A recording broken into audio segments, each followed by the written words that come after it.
Hey everyone, hello and welcome back to Karma Stories. I'm Rob and I hope you are having a wonderful day today. Today I'm coming at you from the 10-acre truck stop in Belleville, Ontario, where there's a whole bunch of semi-trucks here. And what better place to introduce to you my re-recording of Kevin in a Big Rig by Strong Bad Jr. This is 3 hours, the whole Kevin in a Big Rig story. And it's all coming to you in one chunk right now, this Monday morning. I hope you all enjoy it. This is one of my favorite sets of stories, and I figured it was time to redo it now that we have a better mic setup, and everything's just a little bit more streamlined now. So check out Kevin in a Big Rig by Strong Bad Jr. coming at you right now, all 3 hours. I love you all for being here. Let's jump right in. The first part of this epic saga is titled Kevin Violates Parole. A few years ago, I was a driver trainer for a large trucking company. Basically, my job was to take newly minted truck drivers and teach them how to handle themselves in the real world. Sometimes it was easy, other times it was like teaching a fish to play tennis. One of my students, the Kevin of the story, was so dense he made a lead brick seem like a feather pillow. Not because of his driving, but because he almost got himself and me arrested. Here's the story. Kevin was on my truck for about 3 weeks. He wasn't the worst student I had, another Kevin has that honor, but he was far from the best. At week 2, we end up stuck in Salt Lake City, Utah after delivering a load. It was a slow time of year, and Salt Lake City has always been a sparse area for outgoing loads, so I expected to have to wait to leave out. Not a big deal, I needed the downtime. Kevin, from out of nowhere, started to seem anxious about something. When I ask him why he's so tense, he tells me he needs to get his license changed to his home state. He lived in Louisiana, but his license was from Iowa. The company used a loophole in Iowa state law by granting temporary residency to students to get them a license. After the license was issued, they had 30 days to get it switched to their home state. Not a major issue since management knew the drill and would get us to the student's home state in plenty of time. Dude, Kevin asked, when can we go to Louisiana? I need to get my license changed. He asked this every day for a week, but it wasn't until we were stuck in Salt Lake City that it really seemed to bug him. Look, I've told dispatch you need to get home. They'll work it out, just relax. He didn't. After 3 days, we finally get to leave Salt Lake City bound for Chicago. It takes a few days, and the entire trip, I can tell he's getting more and more nervous. Eventually, he can't talk about anything else except how he needs to get home. He was getting pretty annoying. We make our delivery in Chicago and get another going to Laredo, Texas. Normally, we would have gone through Houston, Texas, but this happened during the massive floods, and I knew going that way would be a bad idea. Fortunately, I found a way that would avoid the flooding and get Kevin to his hometown. Better still, we would have enough time for him to get a ride to the DMV, get his license changed, and still make delivery in plenty of time. Win, win, win. And Kevin finally seemed relieved. We get to Kevin's hometown on a Sunday afternoon. As he gets ready to leave, I tell him, first thing in the morning, get your butt to the DMV, get your license taken care of, and get back here pronto so we can get going. He says, okay, and leaves with his girlfriend while I enjoy some time to myself. The next morning, I give Kevin until 10 a.m. before I start getting impatient. I texted him asking where he was and got no reply. I text again, no answer. I call, no answer. I tell dispatch, who's asking me when we'll get moving, that Kevin has disappeared. He was supposed to get his license changed over, but I haven't heard from him all day. Dispatch tries to call him, and they don't have any better luck. Apparently, Kevin has disappeared. By late afternoon, I start getting the feeling this little crap has bailed on me and wasted my time. This was a common occurrence for new drivers. I tell dispatch that I'll give him until the morning to reach out. If he doesn't, I'll continue on to Laredo on my own. There was still plenty of time, and dispatch agreed. Morning came, Kevin was still AWOL, and I was out of patience. I send him one more text telling him I'm leaving without him and head out. I drive for several hours before taking a mandatory break and check my messages. To my surprise, Kevin reached out. Hey man, my PO found out I took a job driving and was pissed that I left Louisiana. She told me to get back as soon as possible, or she would have me listed as a fugitive. I called her yesterday, but she's out of town and told me to wait till she gets back on Wednesday. I'm completely shocked. PO, as in parole officer? Kevin, are you telling me you're on parole and leaving the state without permission? Yeah, I was in jail for selling dope. I got parole for 2 years. I didn't think it'd be a big deal since I was working. Dude, you violated your parole. You'll be lucky you don't end up back in jail. Well, my PO says she wants to talk about it Wednesday. Yeah, I imagine so. You better get in touch with dispatch and let them know so we can work something out. I end the conversation and continue on to Laredo. I deliver the load and pick up another headed to Atlanta, Georgia. Thursday, I call Kevin to find out what the deal was. He tells me that his PO gave him the okay to keep working. I assume you have some kind of official document that says that, I tell him. No, she didn't give me one.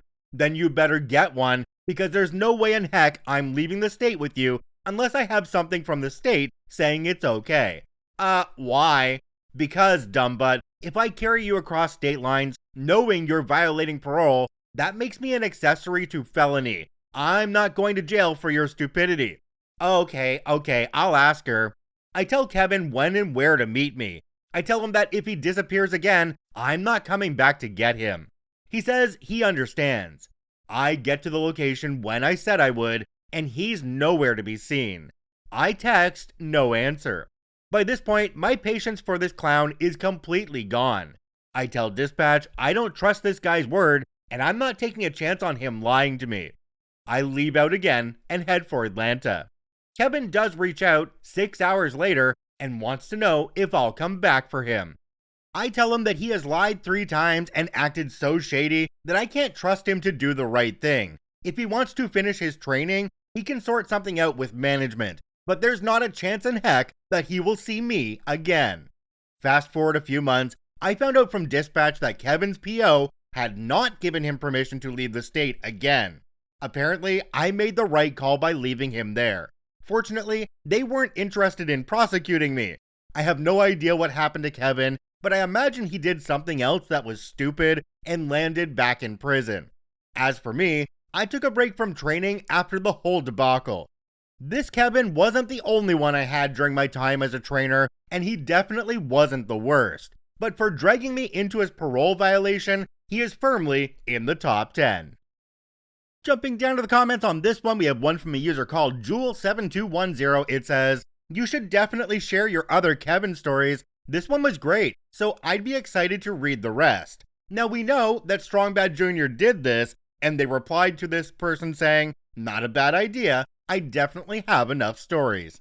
Another commenter down below called Liz1065 said, "I work in a healthcare field. I'm not familiar with the world of truck driving. It isn't common practice to do a background check before hiring?" OP responded and said, "It most certainly is, and the company claimed that a background check was a necessary part of the hiring process.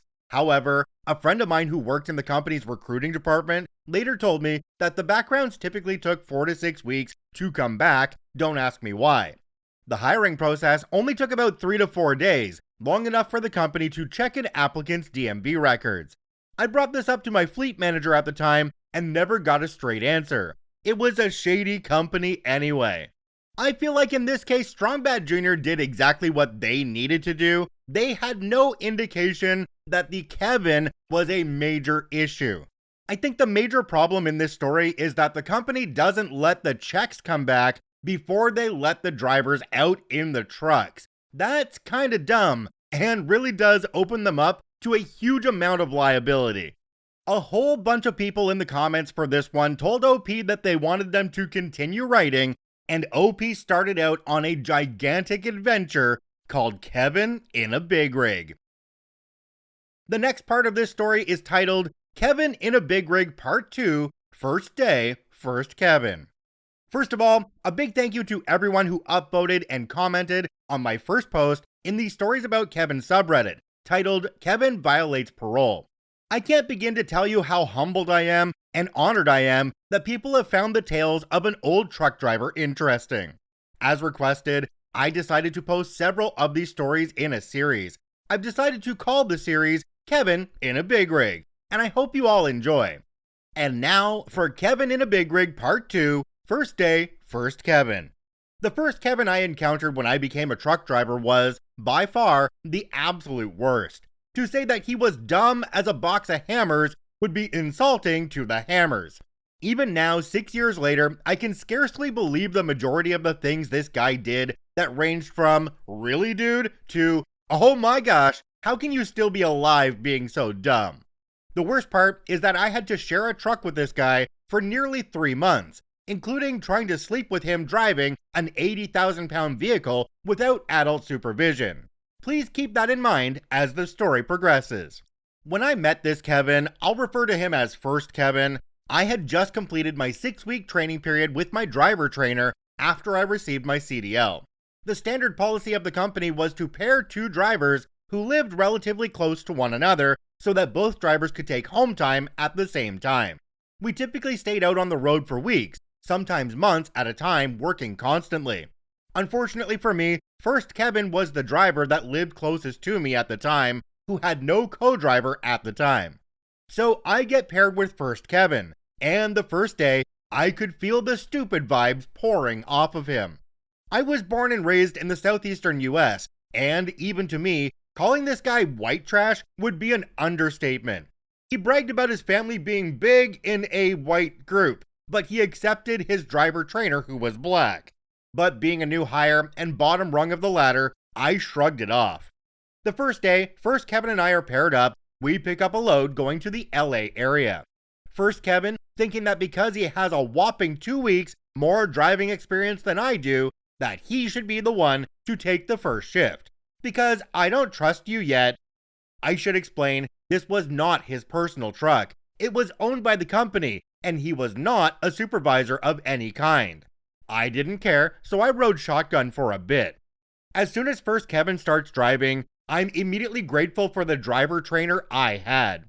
First Kevin reminds me of my time at CDL school, when I would be in a truck with 4 other students and an instructor.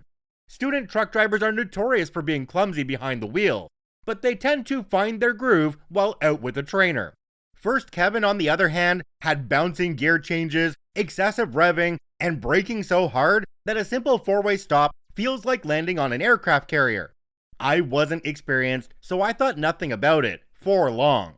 We get fuel at a nearby truck stop and head west. Once we're on the interstate, I notice First Kevin keeps picking up a spiral-bound notebook, looking at something, then putting it down.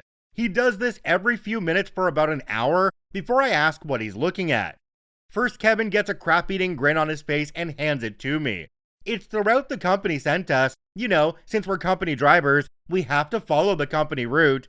Okay, so why do you keep looking at it? The next turnoff is at least 200 miles away. Yeah, but I keep forgetting.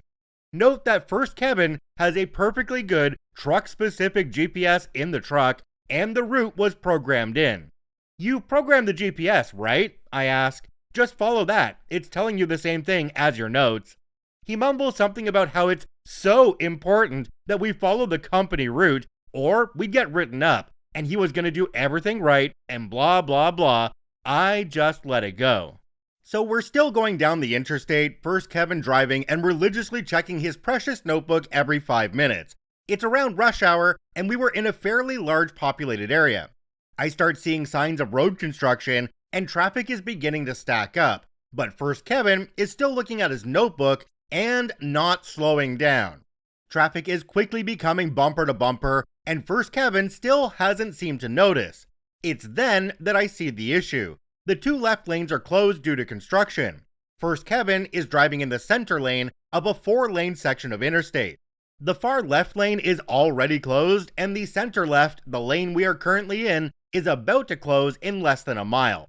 First Kevin, still reading his notebook, drives right up to the point where the orange barrels mark the start of the lane closure. Dude, get over, I tell him, and instinctively check the passenger side mirror to check for traffic. It's then that I notice the other semi hauling butt up on our right side. First Kevin looks up, sees the barrels, and no signal, no mirror check, just merges right. Whoa, whoa, whoa, I yell as the other truck blows past, raring down on the air horn. I briefly glimpse the other driver's face, and he is pissed. Not that I blame him. First Kevin looks sheepish and starts mumbling something about idiot drivers, but at the time, I'm still trying to keep from going into full-on heart attack. I stay up front until we clear the construction zone and then climb back in the bunk to get some rest. Emphasis on try. I had to drive the night shift, and I knew better than to drive without sleep. His less than expert truck handling did not help matters. A few hours later, I wake up to the sound of air brakes releasing. I hear First Kevin yelling, he's out of time to drive, and I need to take over. I pull my boots on, sign in as the active driver to the truck electronic log terminal, and settle into the driver's seat. It's at that point that I look out through the windshield and see something odd. It's dark, of course, but in the headlights, I see two white lines converging at an angle just ahead of the truck. I look to the left, and the dim reflection of emergency flashers light up cat-eye reflectors on a white dash center line between two solid white right-of-way boundary lines. It's pretty obvious First Kevin, in his lack of wisdom, had stopped the truck right at the merging point of a highway on-ramp and a major highway. Where the F are we? I demand. I don't know, but I ran out of hours, and this was the only place I could find. That was BS, because there was a rest area 10 miles before that would have been a much better place to stop. Dude, do you have any idea how dangerous this is? Not to mention illegal? Well, I had to stop somewhere. Anyway, I gotta pee. He goes to get out of the truck. No the F you don't, I say, pulling on the seatbelt, releasing the brakes, and pulling the truck in gear. We are not staying here a second longer. If you have to pee, use a Coke bottle. We're out of here. I get the truck going, thanking God there was no traffic or cops at the time, while First Kevin is grumbling about having to pee in a bottle. I don't care because I'm more concerned about not causing an accident or getting a ticket because of this idiot. He can pee in his pants for all I care. He goes straight to the bunk anyway, so I don't have to listen to him. I drive the rest of the night without incident, and he takes over again early the next morning. These incidents may not seem too bad, but bear in mind, this happened in just the first day. I was with this clown for 3 months, and conditions did not improve during that time. As promised, this will become a series, and First Kevin will star in the first few posts. Stay tuned for more Kevin in a Big Rig stories. Thanks for reading. Jumping down to the comments on this one, we have one from a user called It's Not Brittany B. It says, I don't know how trucker and CDL policies work, but how the F was he not fired immediately? OP responded and said, that will be coming in an upcoming post. Another commenter down below called The Color Jade 131 said, WTF, please say this is Swift. That's the only reason I could see this guy passing and being behind the wheel. I would have videotaped him doing this and emailed safety or sent to my dispatcher. His butt would have been gone ASAP. OP responded and said, no, it wasn't Swift, but close. And I will be posting what eventually happened to him in a later story. I have so many more about this guy, and they're all too good not to share. Okay, we have to go one more comment from a user called INamBaba. It says, been listening to your stories narrated on Karma Comment Chameleon YouTube channel. For those of you who don't know, that was the previous name of the channel you're listening to right now. And popped over to add my upvote, and thanks for sharing these enjoyable and well-written stories. I'm so glad that this will be a series, can't wait for the next post. OP responded and said, thank you so much, I'm thrilled you're enjoying them, and I promise more will be coming in the very near future. So it was pretty neat at the time to be called out in the comment section of this one for being the one that was narrating the story and getting people introduced to the Kevin in a Big Rig saga. Little did I know at the time that this would be one of the best performing videos that I'd ever done on YouTube, and also the best performing podcast episode that I have ever put out. Just thought I would share that comment because I thought it was neat. Alright, on to the next part of this story. This is titled, Kevin in a Big Rig Part 3, Frozen. Hey everyone, thanks again to everyone for the upvotes, support, and encouragement you have shown me with the first 2 installments of the Kevin in a Big Rig series. When I first decided to share these stories here on Reddit, I never would have imagined that an old trucker's tales would be so well received. So many of you have left comments asking for more of these stories, and I am not the one who likes to disappoint. On that note, on to Part 3, Frozen. Backstory. The following takes place about a month after First Kevin and I were first paired up. If you've read part 2 of this series, then you have some idea of the kinds of Kevin-esque things that First Kevin was capable of, and you'd probably be right. But what he did this time resulted in what was the absolute worst night's sleep in my entire life, and the closest I ever came to committing legitimate murder. By this point, I already had First Kevin pegged for what he was, an incompetent buffoon who shouldn't be allowed near a soapbox car, let alone an 18-wheeler. But worse, in his obviously demented mind, he thought he was the absolute top dog of the trucking world. This, in spite of the dozens of times he would have to wake me up and get him out of another bad situation. However, at the time, I was more of the grin and bear it mentality because I was broke and afraid that any screw-ups or boat rocking on my part would get me fired. But that was about to change. One day, after picking up a load close to the company's home terminal, we received instructions from dispatch to relay the load in the company's drop yard and take the truck sans trailer to a local dealer in town for scheduled maintenance. This was essentially a glorified oil change and lube job with a few other items on the checklist just to make sure the truck was in good shape. This was normally handled by in-house mechanics, but because of some serious backlogs, they decided to contract it out. The plan, as relayed by dispatch, was for us to drop the loaded trailer in the yard, bobtail to the dealership for a late morning appointment, get the service done, it would take 2 hours maximum, pick the trailer back up when finished, and continue on to the destination. Easy in, easy out. Unfortunately, First Kevin was the driver on duty during the shift in which we were supposed to arrive.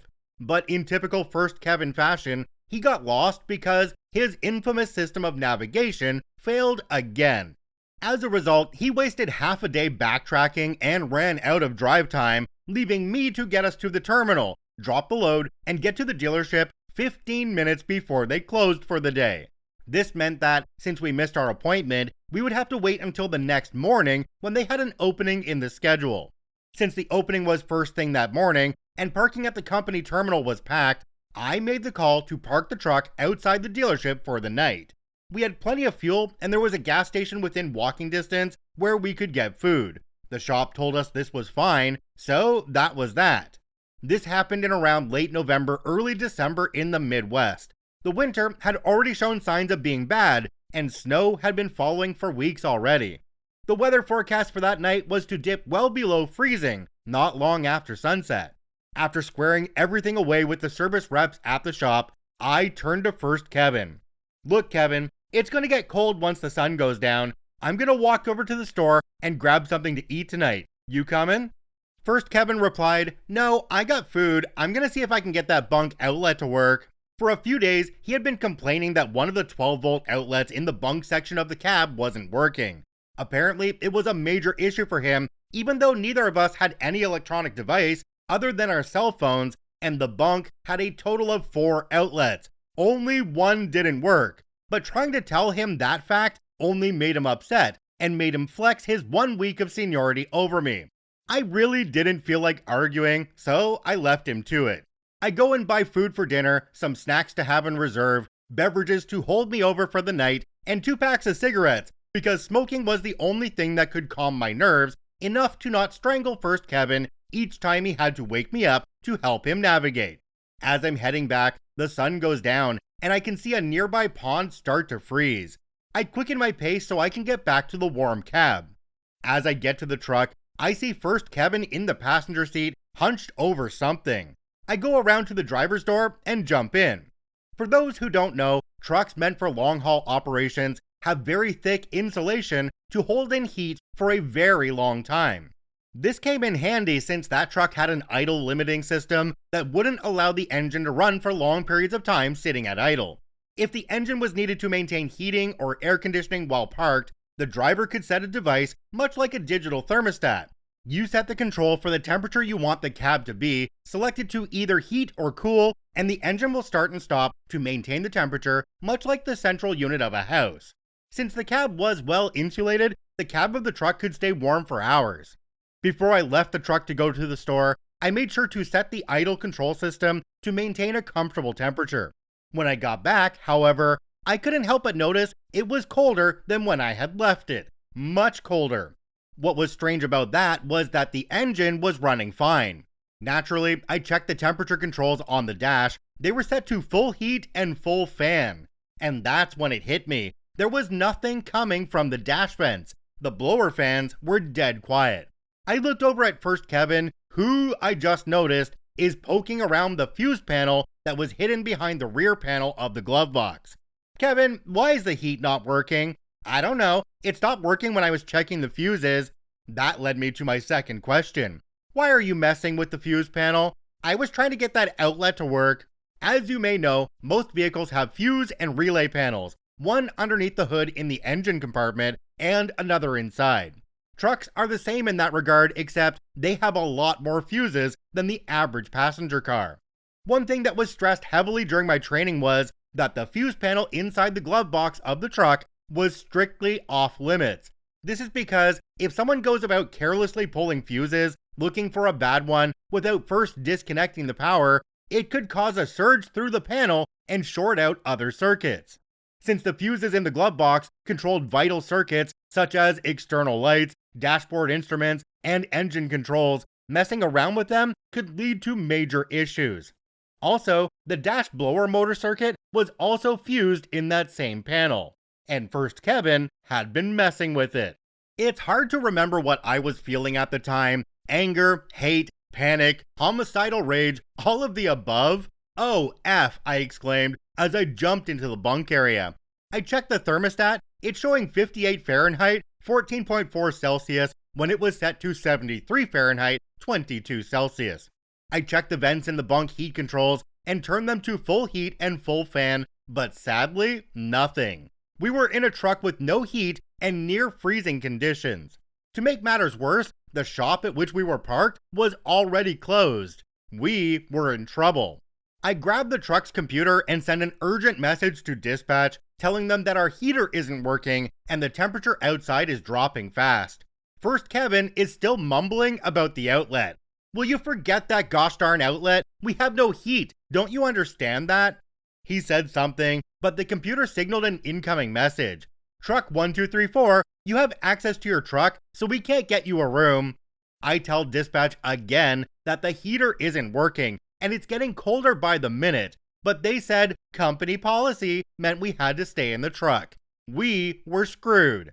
I turn to first Kevin and say, close that effing glove box and don't even think about opening it again.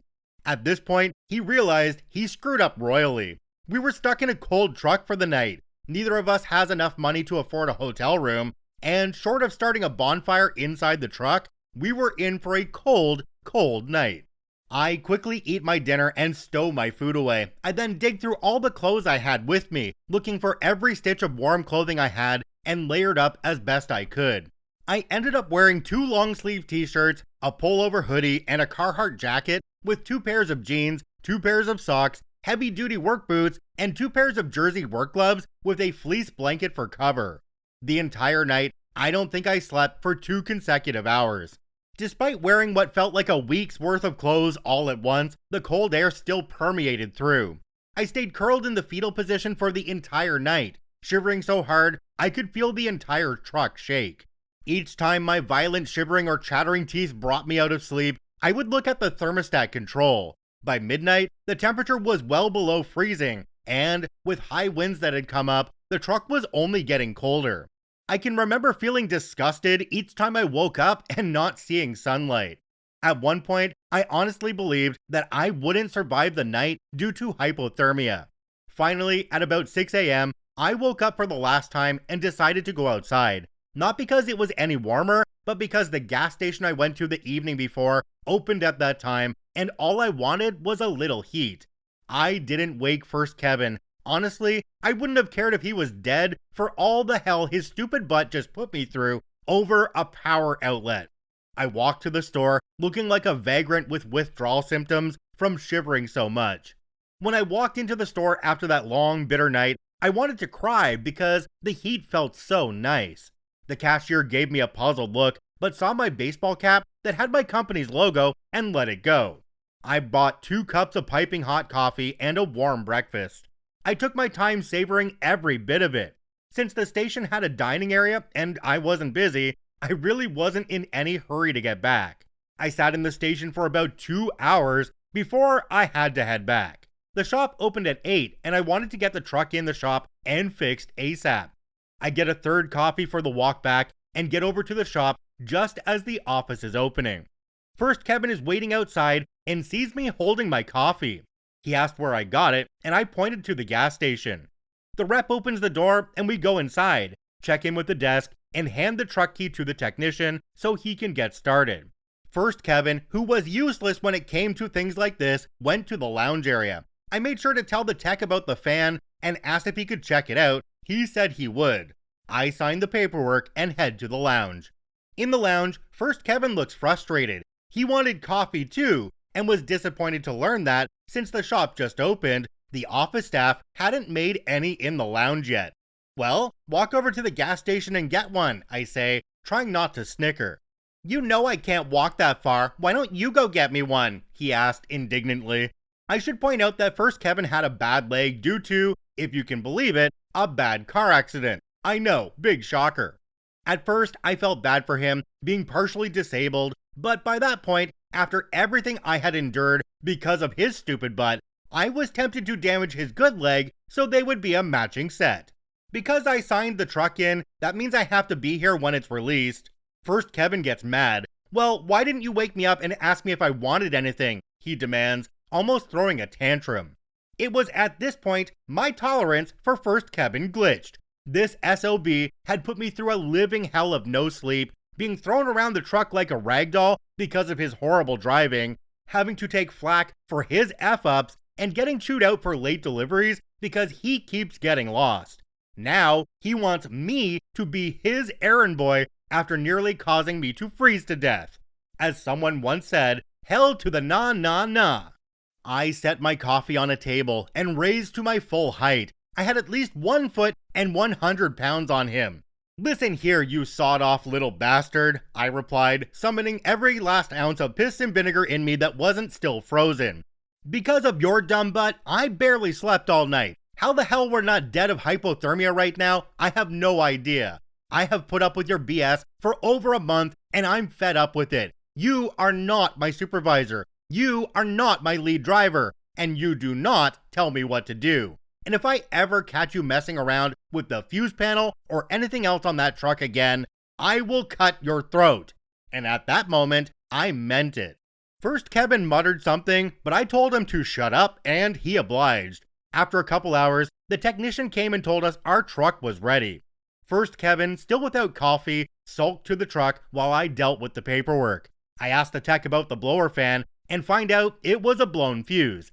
Apparently, First Kevin pulled the fuse and the resulting arc caused the fuse to blow. Since he was an idiot and the fuse panel wasn't labeled, there was no way to know which fuse was blown. He told me to make sure that next time I needed to check the fuses to disconnect the batteries first. I laughed, signed the papers, and went back to the truck. Back in the truck, I send a message to dispatch and tell them we're ready to roll. First Kevin had climbed back into the bunk, obviously still sulking. I take the first drive shift of the day so the load can, once again, be back on track. While I wish I could say this was the end of my misadventures with First Kevin, it's not. There's more. Yep, it gets even better, folks. Again, thank you all so much for reading and for all your support and encouragement. It really does mean a lot. Jumping down to the comments on this one, we have one from a user called Ecto1A2003. It says, "Oh, I'd be quitting at this point." OP responded and said, "I would have, except for the fact that I had signed a contract. They paid for my CDL training, and I agreed to work for the company for at least 8 months at darn near slave wages. If I had quit, I would have owed them over $6,000 with interest." Another commenter down below called "I've got a coke problem" said, "Obligatory not a driver, but I'm married to one. Crap like this is exactly why he won't drive teams, and why he stepped down from being a trainer after a couple of months. He says that he deals with enough Kevins in 4-wheelers, he doesn't need to be stuck in an enclosed space with one." OP responded and said, "I wholeheartedly agree." One more commenter down below called EasyBreeze415 said, "How you made it through without killing this moron, I'll never know, but you must be one patient human being. Thanks for another fun and sadly hilarious read." OP responded to this one and said, "Laugh out loud, it wouldn't have been worth the murder charge." OP, at this point, I don't think any jury in the world would have convicted you if you decided to just push Kevin out of the truck while you were driving through the desert, in a place where there just aren't people around. I'm pretty sure all of the viewers and listeners to this one would have supported you in that decision. And for all of you listening or watching this one, it gets worse. Alright, let's go to Kevin in a Big Rig Part 4. First Kevin gets lost, OP gets an idea. Hello everyone and welcome back to yet another installment of the series, Kevin in a Big Rig. Once again, I'd like to thank everyone who has read my previous episodes and shown more interest and support than I could have ever hoped for. I know a lot of you have been asking questions about how First Kevin got away with his stupidity and why I didn't do anything about it. I apologize for not answering many of you outright, but I can promise that I fully intend to answer all of your questions in the upcoming posts. I can assure you that it will all be worth it. Now, without further ado, on to Part 4, First Kevin gets lost, OP gets an idea. Backstory. This story takes place a few weeks after the truck heater snafu. While I would like to say that First Kevin learned from his mistakes and tried to do better, it would be more accurate to say that he merely doubled down on his brain-dead antics.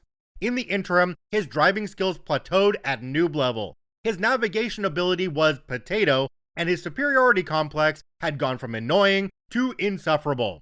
Despite everything, I was still very much a rookie driver, a peon in a very big company, and, most importantly, more broke than MC Hammer. I was afraid that doing anything to rock the boat with management would lead to me being fired, in further debt, and my truck driving career at an end. To add some perspective to my situation during this, I should mention more about the contract I had in place with the company at the time. In exchange for free training, I had agreed to work for the company for 8 months. If I quit or was terminated for any reason before that contract was fulfilled, I would be liable for over $6,000 in tuition fees. Furthermore, since the company owned the training facility at which I trained, they could refuse to release my CDL school records to any prospective employers unless they bought the contract. Since most reputable employers required proof of completion of a CDL school and were unwilling to make such an investment in a relatively inexperienced driver, I was stuck and pretty much at their mercy. This is the dark truth that many supercarriers such as Swift, Werner, and CRST will not tell you when they promise you a rewarding career and free training. But that was about to change, and in some strange way, I have First Kevin to thank for that. The morning on which this story takes place started out like pretty much every other day for the past 2 months. First Kevin finished his shift, and me waking up to see what kind of fresh hell of a mess I had to sort out. The day before, we had picked up a load in Pennsylvania, with me doing the initial pickup. I had gotten us just across the state line into Ohio before going off duty. Just before picking up said load, I had filled the fuel tanks completely and burned maybe a quarter of the tank before going off duty. The next fuel stop was in less than 400 miles. We had more than enough fuel to get there. Again, First Kevin had ended his shift with no clue where we were. No surprise there. A quick look out of the window. Oh, we're on the shoulder of a highway. What a completely unexpected and unprecedented development. Yawn. Fine, let's get this over with. By this point, I had already purchased my own truck-enabled GPS. First Kevin, apparently upset that I didn't recognize his obvious superior ability, had thrown a tantrum and demanded I no longer use his GPS because he would work out the route. Yeah, right. He gets out of the driver's seat and, like the petulant man-child he was, took his GPS from the mount. A trick I learned from my trainer was, when using a GPS, was to enter the departure and destination and then add each assigned fuel stop in order as waypoints in the route. This forced the GPS to stay on the company route 90% of the time. Also, our fuel payment cards would only work at the assigned fuel stops, so it made life easier just to follow it. Having to get fuel elsewhere needed a valid reason, assistance from dispatch, and often carried a lecture about the importance of the company-assigned route. I had tried to teach this trick to First Kevin, but because he had so much more experience than I did, a full month, he felt he didn't need to listen to me. I set up my GPS and hit the current location function. This, of course, was routine, as First Kevin never had any clue where we were. I had already familiarized myself with the route and knew which highways, towns, and cities I could use to help get my bearings. This time, however, I was completely stumped. I had expected that First Kevin would have at least gotten us halfway into Illinois, but the GPS had us in some small town in Indiana. Also, it wasn't a town I had seen on either the GPS route or the paper map I routinely use to verify the GPS. Okay, that was odd. I look again at the GPS for a highway number or street name. Again, nothing on it made any sense. I go back to the navigation page where it showed the distance to the next checkpoint, which would have been our next fuel stop. This didn't make sense either, as it was showing close to 500 miles to go, to the first fuel stop, not the second. It had to be a mistake, I think, since there was no way to be further from the fuel stop than when I went off duty, was there? I sit in the driver's seat for about 5 minutes, trying to make sense of what the GPS is telling me. I had almost convinced myself that the GPS didn't log us reaching the fuel stop and was trying to backtrack. I was about to force it to reroute to the second fuel stop when I, by chance, happened to check the fuel gauge, and my bottom jaw hit the floorboard. Where once the needle had been just above the 3/4 line, it was now showing less than a quarter of a tank. By my estimates, that was good for about 100 miles safely. Something was very, very wrong. First Kevin, where the heck are we? I asked, knowing it was in vain. I don't know, he replied testily. He had been growing more indignant ever since the heater fiasco. Did you get to the first fuel stop? No. Did you get lost again? He didn't respond right away. I was following the company route, he finally replied proudly. Bullcrap, because we're very low on fuel and further away from the fuel stop than when you started. He looked stunned. Apparently, he hadn't realized that fact. I turned back to my GPS and take a look at the map, and everything became clear. We were way off course, about 300 miles from the interstate we were supposed to be on. I didn't know how, but we were well and truly lost. Lost, low on fuel, in the Midwest, and well into the wintertime. FML. I decided to abandon getting back on the assigned route. First Kevin had wasted his entire shift with this unplanned detour, and I didn't want to make the situation even worse. I tell the GPS to search for nearby truck stops. It takes a few moments, but the patron saint of truckers had not abandoned me. There was a Flying J truck stop less than 20 miles away. I tell the GPS to take me there and send an urgent message to dispatch. I tell them we need our fuel card unlocked for that location, and we are dangerously low on fuel. To my surprise, First Kevin did not like this idea. We have to stick to the company route. If we run out of fuel, it's the company's fault. Company route? I scoff. You got us lost. Again. You have no idea where we are. Again. I have to spend half my day correcting your F-ups again. Right now, the company route doesn't mean a darn thing because I have no clue where we are. What I do know is we need fuel, and now. First Kevin starts sulking. Well, if we get in trouble, it's on you. Fine by me, I reply, and get us going. My reasoning is that if I run out of fuel at a truck stop after requesting the fuel cards open, dispatch would have to explain why they didn't allow it. Running a semi out of fuel requires some very expensive emergency road service. However, if I run out of fuel while going down the highway, I'll have to explain to dispatch, the safety department, and the highway patrol as to why I couldn't read a fuel gauge. I voted to minimize my responsibility and at least get somewhere where fuel is available. The last thing I wanted to do was repeat what happened in that dealership parking lot. About a half hour later, we get to the truck stop. It's early morning, so several other trucks are already refueling, and we have to wait in line. I checked the computer, and to my surprise, dispatch approved fuel purchase, but was concerned as to how we got so far off course. I replied that I just came on duty, and First Kevin was the one who got lost. Again.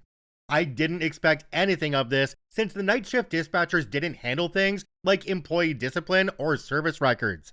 When the time comes, I top off the tanks, almost 150 gallons of diesel, and try to figure out what I can do to get us back on track. After driving about 5 hours, I finally get us back on course and decide to take my legally required break. As I go to put myself off duty, I notice an important message has come from dispatch. It's from my fleet manager, roughly equivalent to a supervisor. Call me ASAP was all it said. Oh great, I say. I take my phone, step out of the truck, and make the call. What are you two doing? How did you end up so far off your route? Did you follow the route we gave you? What do you mean, fleet manager? Well, first Kevin says you've been ignoring the company routes. That's why you've been getting lost. That explains it. First Kevin, the little weasel, sent her a text message with some made-up story. My blood starts to boil. Fleet manager, first of all, I have no clue what happened. When I finished my shift yesterday afternoon, everything was fine. We were on course and had plenty of fuel. I woke up this morning on the side of a 2-lane highway in the middle of BFI with no clue how I got there and running on fumes. That's why I sent the message to have the fuel cards opened. Well, you two are a team, so you have to work together.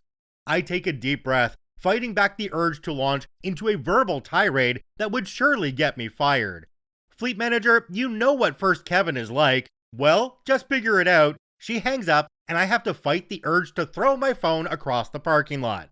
A short time later, I return to the truck and make ready to head back out. First Kevin is sitting in the passenger seat, his precious notebook in hand. He's trying to hide a crap-eating grin on his face, but his 1970s adult star mustache gives it away. So, he said, you gonna follow the company route? You're a company driver, so you gotta follow the company route. He then hands me his notebook, open to the page he had written down the route.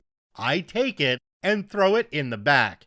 Listen to me, craphead. You're not my boss. You're not my trainer. I don't take orders from you. From now on, I'll drive the truck my way. You drive it yours. Unless it's an emergency, keep your mouth shut. For a moment, he looks terrified, then petulant as he goes back to the bunk. Good riddance. For the rest of the day, I go through everything that had happened over the past 2 months. When I think that, after all the times I had to babysit a supposedly more experienced partner, I get blamed for everything going wrong, I just get more and more upset. But since I'm a broke newbie driver under a hobbling contract and no support from anyone, what can I do? I need to get away from this clown, but how? If only there was some way I can prove he's effing up. I'm just a truck driver. And that's when it hit me. I wasn't always a truck driver. Before I started driving, I was a manager at a steel mill. I was an engineer by trade, and my previous job had me dealing with safety and environmental regulations, quality control, OSHA, DOT, and my least favorite, corporate bureaucracy. Corporation. The company I was driving for was a corporation with a hierarchy of increasingly incompetent managers, VPs, and directors who will be slow to take responsibility, but first to demand someone else to do so. However, I happen to know how to get their attention. Documentation. But what I needed was something to document. Cue my other valuable skill set, investigation. Part of my old job had been to investigate accidents, chemical spills, defective products, etc., and find out what happened, why it happened, and how to prevent it in the future. In doing this, I learned that the more details you gather, the better. Dates, times, names of witnesses, photos, video, ambient air temperature, tea price in Bangladesh. If it was even remotely relevant, write it down. Best of all, I was really good at it, often finding problems everyone else overlooked.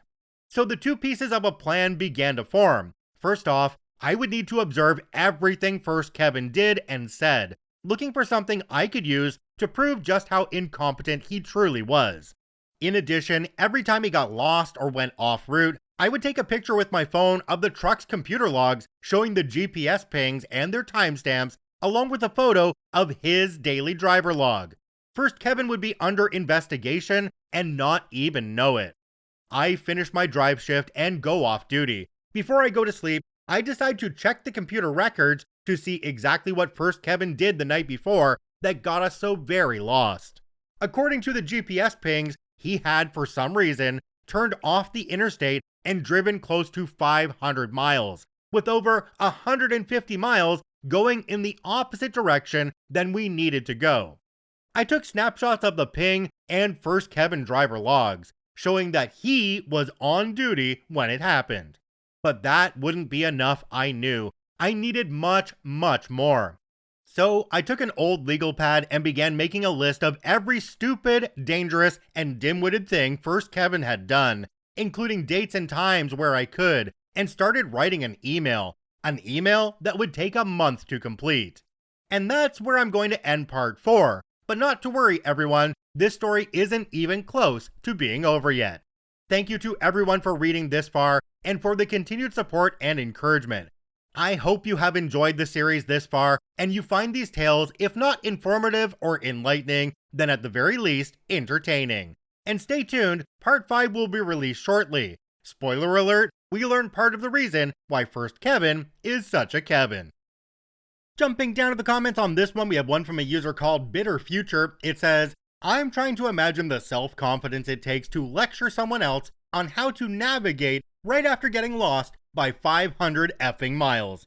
I think it may boil down to the same thing as so many other baffling interpersonal relations. Shame. Some people just don't have it. OP responded and said, I've learned that if someone is trying to rationalize a completely irrational mentality, the end result is confusion, frustration, and a nervous breakdown. Can we just take a second to look at this one? Kevin drove 500 miles with over 150 miles going in the opposite direction that they needed to go. OP, when you woke up and found yourself on the side of a highway again, and that far away from where you were supposed to be, I would have gotten in touch with your dispatcher or somebody higher up at your company immediately and told them what was going on. I just woke up, I'm nowhere near where I'm supposed to be, Kevin has no clue where we are either, and he's the one who was driving. What do we do here? Alright, well, I assure you, it continues to get worse. The next installment of this one actually has a call out from my channel in the intro, which is kinda cool. It's titled Kevin in a Big Rig Part 5, Shutdown. Welcome back everyone to another installment of the Kevin in a Big Rig series. I apologize for the delay, as I know many of you have been anxiously awaiting Part 5.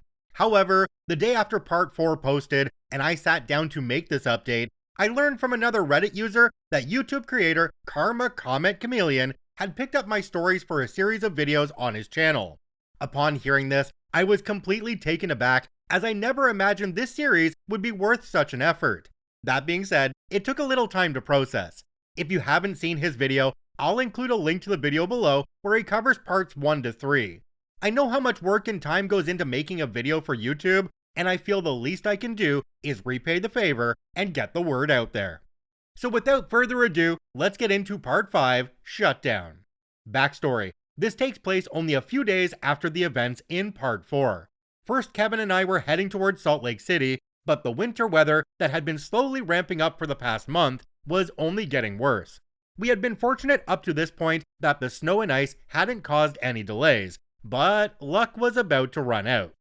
This story begins one night in North Platte, Nebraska on Interstate 80. First Kevin, having driven the day shift, had parked the truck and we changed places. Believe it or not, I sure as heck didn't. First Kevin had actually learned from me and decided to not only stop in a safe place, but at our designated fuel stop. That meant we could get food, fuel, and do a truck inspection. This was one of the few times First Kevin made a rational decision. While First Kevin went into the truck stop, I refueled and inspected the truck. After making sure the truck was in good shape, I take a look at the weather. A massive winter storm had been building up, and all predictions put it and us on a collision course. The company's safety department had sent several weather alerts and issued a few restrictions. My personal rule is that shutting down early is more preferable to shutting down too late. I discovered that Wyoming, the next state we were to cross into, was taking a serious pounding from the storm, and several accidents were already being reported. Thank God it was my shift this time, or First Kevin would have wadded the truck and us into a tight little ball in a ditch. I knew we wouldn't make much progress, but since the roads were still dry and the snow wasn't yet falling, I figured I would be able to make it close to Wyoming before shutting down, let the storm pass, and continue on once the roads were clear. I had driven this route many times by this point and knew the best places to be stuck. I set the GPS to take us to a truck stop just past the Wyoming state line, go inside for a quick bite, and we head out. It wasn't long before the leading edge of the storm had caught us. The further along I drove, the worse the weather deteriorated. Snow flurries melted on the highway, only to be frozen by the rapidly decreasing temperature, and larger, heavier snow began sticking to the road. In typical fashion for the safety department, their weather alerts were about 2 hours behind, and where they had issued orders to slow down or shut down were for areas well inside the storm. According to them, we could drive the speed limit, and they wouldn't say anything.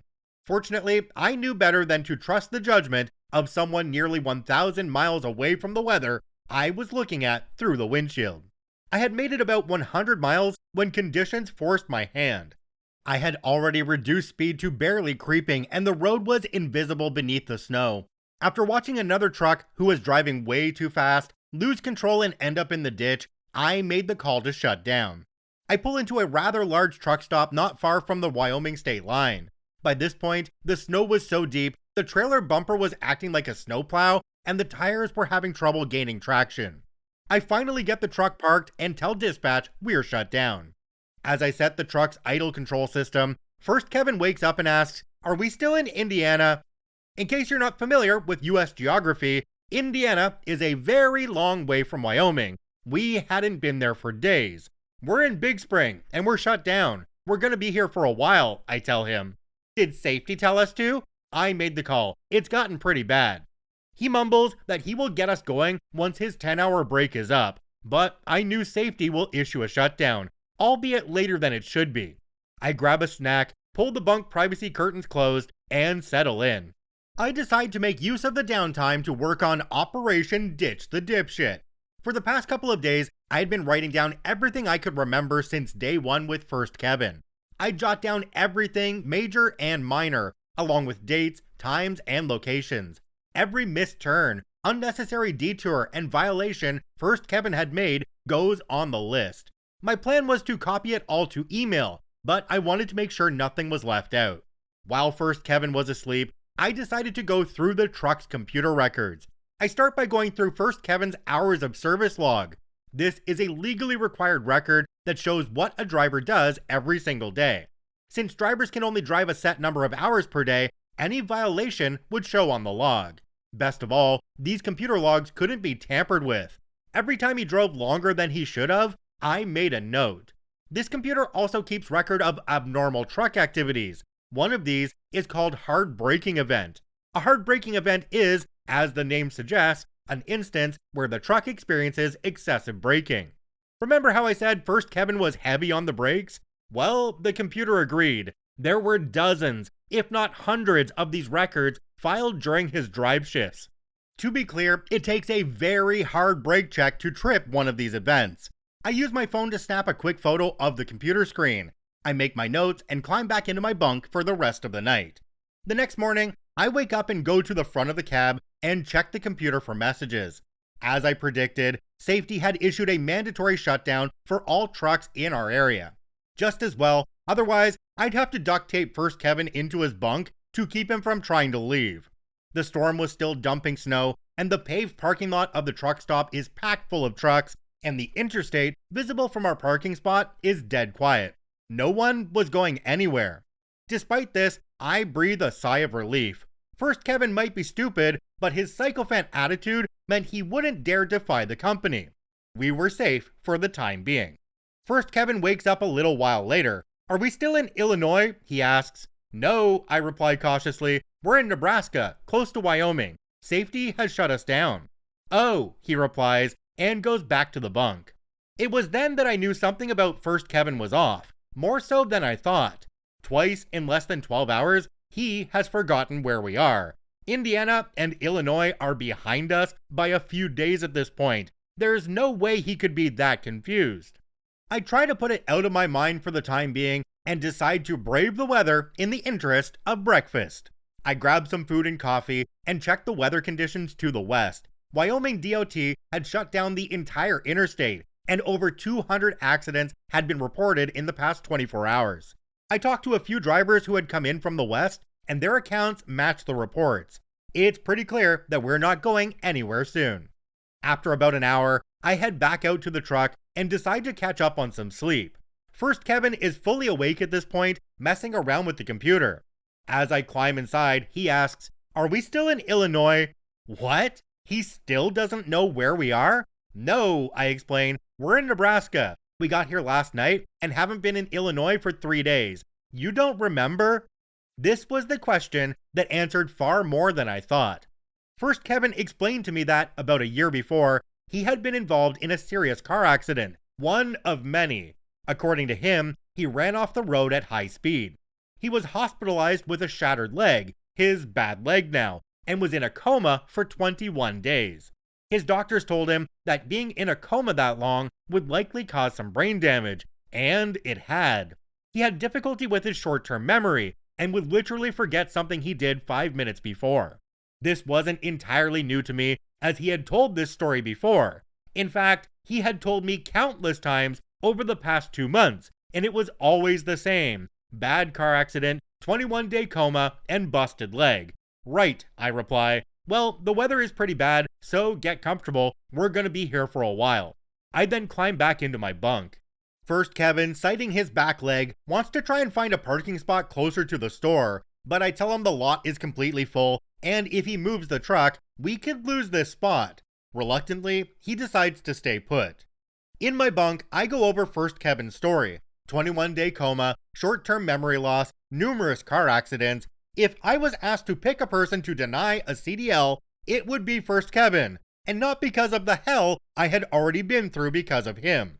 Driving a truck is dangerous at the best of times. Add a brain-damaged driver, and the risk increases exponentially. I knew that this company literally hired anyone who gave them a phone call, but what doctor in his right mind would grant someone with brain damage a DOT medical card? I pull out my notes and jot down First Kevin's story as he told it. Later that day, First Kevin wakes up from a nap. I'm in my bunk, and he asks again, "Are we in Illinois?" I sigh defeated. "No, First Kevin, we're in Nebraska. You've asked that 3 times already." "Oh well, I have a bad short-term memory. See, I was in a car wreck and..." He repeats the same story again, practically word for word. "Did safety shut us down?" he asked. "Yes, so did WYDOT, Wyoming DOT, I explain. "Oh, okay." He goes quiet again. We end up stuck for 2 full days waiting for the road conditions to clear. By late morning on the 3rd day, we received word that the road conditions had improved to the point where we can proceed. By that point, First Kevin had repeated his story another 3 times. Each time, he was completely unaware he had told it earlier. By this point, I've decided there is something seriously wrong with this guy, and he is a danger to himself, and anyone sharing a highway with him. I didn't know if I can get him off the road at that point, but I knew I could get reassigned. Our unexpected downtime had given me time to work out my exit strategy. I volunteered to take the first shift. I figure if the roads are iffy, I have the better chance of getting through it safely. This was a good call on my part, as I counted no fewer than 20 accident sites in the first 50 miles. Many of these still hadn't been cleared, and the vehicles were left in the ditch or median. I managed to get a good distance into Wyoming before needing to swap with First Kevin. The weather had broken, and everything between us and Salt Lake City was clear. As First Kevin started his shift, everything that occurred during our shutdown replayed in my mind. The more I thought about it, the more it bothered me. First Kevin wasn't just stupid, he was a ticking time bomb. It was time to get as far away from him as I could. Before I went to sleep, I take out my notes and cell phone and begin composing an email. I address it to my fleet manager and CC the safety director. It would take a while to finish, as I plan to make sure they knew everything I had seen and experienced over the past 2 months. Given the nature of corporate politics, I expected to encounter some resistance and being ignored, but that was fine. It would only make the situation worse for them in the long run. And with that, part 5 comes to an end. I know there wasn't much in the way of Kevin-type behavior in this one, but I hope that you have at least a better idea of the kind of person First Kevin was. In the next episode, First Kevin's terrible driving will do actual damage to the truck, and my plan to get rid of him will be fleshed out. Again, a big thank you to everyone for your kind words of encouragement and support. I'd also like to say a special thank you to everyone who gave my post gifts. If you haven't already, please check out the video by YouTube creator Karma Comment Chameleon. His telling of these stories is far better than anything I could do myself. And if you're wondering, he's not paying me for this plug. Laugh out loud. Until next time, my friends, please remember, keep all Kevins at a safe distance and away from sharp objects, heavy machinery, and flammable substances. Jumping down to the comments on this one, we have one from a deleted account. It says, "That's so frightening to think that people like this are allowed to drive big rigs. Idiots in normal sized vehicles are scary enough, but a truck that size can cause serious damage. Excited for the next installment." Every time I reread this particular part of the Kevin in a Big Rig story, I'm a little bit humbled because OP mentioned me in the beginning and the end of this one, which was awesome. But there's a whole bunch of comments down below this one from listeners of my channel who went over to comment on OP's story and let them know they came from my channel. Pretty cool. In the next segment, we even got one more shout out. This segment is called Kevin in a Big Rig Part 6 Breakdown. Hello again, everyone, and welcome to another episode of Kevin in a Big Rig. The popularity of this series has grown by leaps and bounds over the last week and a half, and all I can say is, wow. I can scarcely believe the amount of support and encouragement I've received from all of you, and I can't begin to tell you what it means to me. The only downside I've encountered is that I have to take extra care so that these stories don't completely suck. I'd like to give a big shout out to the viewers and subscribers of YouTube channel Karma Comment Chameleon. I read all comments on both Reddit and YouTube, and your kind words of support are all the inspiration I need to continue this series. And with that, let's get on with Kevin in a Big Rig Part 6 Breakdown. Backstory. This story takes place about a week after the events of Part 5. First, Kevin and I made our delivery in Salt Lake City without incident, and took another load north to Seattle, Washington. We had picked up another load that was bound for the East Coast when yet another disaster struck. I had made the initial pickup in Trenton, Washington, and headed east on Interstate 90. Since I had driven half the night before the pickup and into mid-morning, my drive time for the day expired around Tanner, Washington, and first Kevin and I switched out. Ahead of us lay barren and mountainous terrain and nearly 3,000 miles of highway across the northern states of the lower 48. Combine that with the ever-threatening winter storms, first Kevin's horrible driving skills, and a dwindling supply of tolerance on my part, I was beginning to wonder if first Kevin would kill us both before I could get rid of him. At the end of my drive shifts each day, I had been religiously copying the information from the notes I had taken into an email on my phone. I addressed it to my fleet manager and the company's safety director. Using my most professional and courteous language, I outlined everything I had witnessed over the past 2.5 months. I had reached the point where I didn't want revenge or compensation or even demand he be fired. I just wanted to get away from him. But in order to do that, I needed a valid reason so management would be convinced. One reason? How about 100? First, Kevin took over and proceeded east along Interstate 90 towards Idaho. As was my habit by this point, I rode shotgun upon first leaving out at first. I'm still in the jump seat when we reach Snoqualmie Pass. In my opinion, there are 3 critical skills that all drivers must learn if they want to last long enough in the industry to make any real money. Navigation, backing up with a trailer, and going down a long, steep mountain grade fully loaded. Going up a mountain might be slow and arduous, going down can quickly turn deadly. If a driver doesn't control the speed during the descent, he will find himself behind the wheel of a runaway death machine. To make the situation more difficult, the brakes of the truck can overheat and completely fail if overused, making the loss of control inevitable.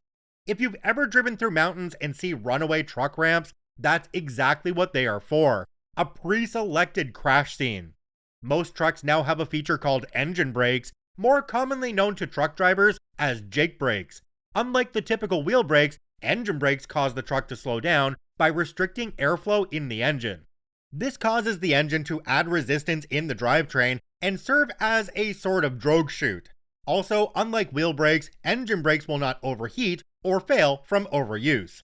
When used properly, they can make going down a mountain grade far more efficient and safe. The use of engine brakes also happens to be one of the issues first Kevin and I disagreed upon. While I had been properly instructed by my trainer on how to use the engine brakes effectively, first Kevin was adamantly opposed to them. He wasn't shy about voicing his disapproval of my using them. but there was very little he could do about it. His opinion wasn't due to some rational reason, it was simply because the company's safety department said so. During post-training orientation, the course presenters often had made a major issue about how engine brakes weren't that useful and that they wished they didn't come with the trucks. I later learned that these presenters were drivers who mostly quit within 2 months. I learned from my trainer, a 30-year trucking veteran, that engine brakes were a lifesaver. First Kevin, being the sycophant he was, believed that anything the company higher-up said was the gospel truth. And there we were, myself, First Kevin, and a fully loaded truck in the long, steep decline that was the Snoqualmie Pass. Yep, I said to myself, I'm definitely regretting my life choices right now. First Kevin starts down the pass. He was in top gear and the truck begins to accelerate rapidly. Since he's not using the engine brakes, the only way he can control the truck speed without overusing the wheel brakes is to downshift. In order to do that, he must reduce speed. Shifting gears in a semi is a lot different than a regular car, since a truck transmission will only go into gear if it and engine are at the proper speed for the gear being selected. First Kevin slams on the brakes, throwing everything in the cab that isn't tied down forward. He tries to downshift, but his timing is off. For a few heart-stopping seconds, the truck is essentially dropping down the side of a mountain in a free fall before First Kevin manages to wrestle the truck into gear with another whiplash brake check and a grinding protest from the transmission. The engine revs up sharply as it fights against gravity and the excess speed for the gear. First Kevin again applies extremely heavy braking. I grab the handhold above me and push myself back into the seat to cushion the jolt.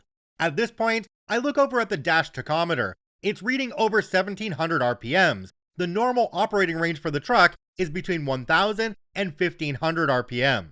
Slowing down and reducing the engine speed is vital at this point. Even First Kevin knew that. He does, applying heavy braking again to slow the engine to just under 1500 RPM, and the speed appears to be relatively stable. Then, in a move that I can only describe as divine stupidity, First Kevin forces the transmission into the next lower gear. And when I say force, I mean the truck was actively fighting him as if it were an animal raging in a trap. The gears of the transmission were grinding so hard, I thought they would have been worn down before we reached the bottom of the hill. Eventually, however, First Kevin's stubborn determination won out, and the truck went into gear. The truck screamed in protest. I glance at the tachometer, and it's showing close to 2000 RPM, way outside the operating limits. Too much of this, and the engine will literally tear itself apart, I knew. What does First Kevin do? Nothing. Darn it, I scream at him, trying to make myself heard over the tortured engine. Slow down. Don't tell me how to drive. First Kevin snaps back. Apparently, he believes this is normal. I swear to God, Kevin, if you wreck this truck. My sentence was cut off by yet another hard break, and I'm wondering if I can stab this little bastard, take over the truck, and claim self-defense. We went down that long, steep hill for what felt like hours. The screaming engine begged for mercy, and First Kevin was completely oblivious. At any moment, I was expecting the engine to explode in a fiery death, taking us to our own a few moments later. But to its credit, it held on just long enough. We get to the bottom of the hill, and the stress on both the engine and my nerves finally dissipates. At first, I think we dodged yet another bullet. The truck seems to be no worse for the wear, and I managed not to kill Kevin. At that moment, the dashboard lights up more than the annual Christmas tree at Rockefeller Plaza. Every warning light and alarm buzzer is going off as if we were in a movie helicopter that had just been hit by a rocket. I swear under my breath and begin looking on my phone for repair shops, truck stops, or anywhere nearby where we can get help. And then, as suddenly as it started, the dash goes quiet and the lights turn off.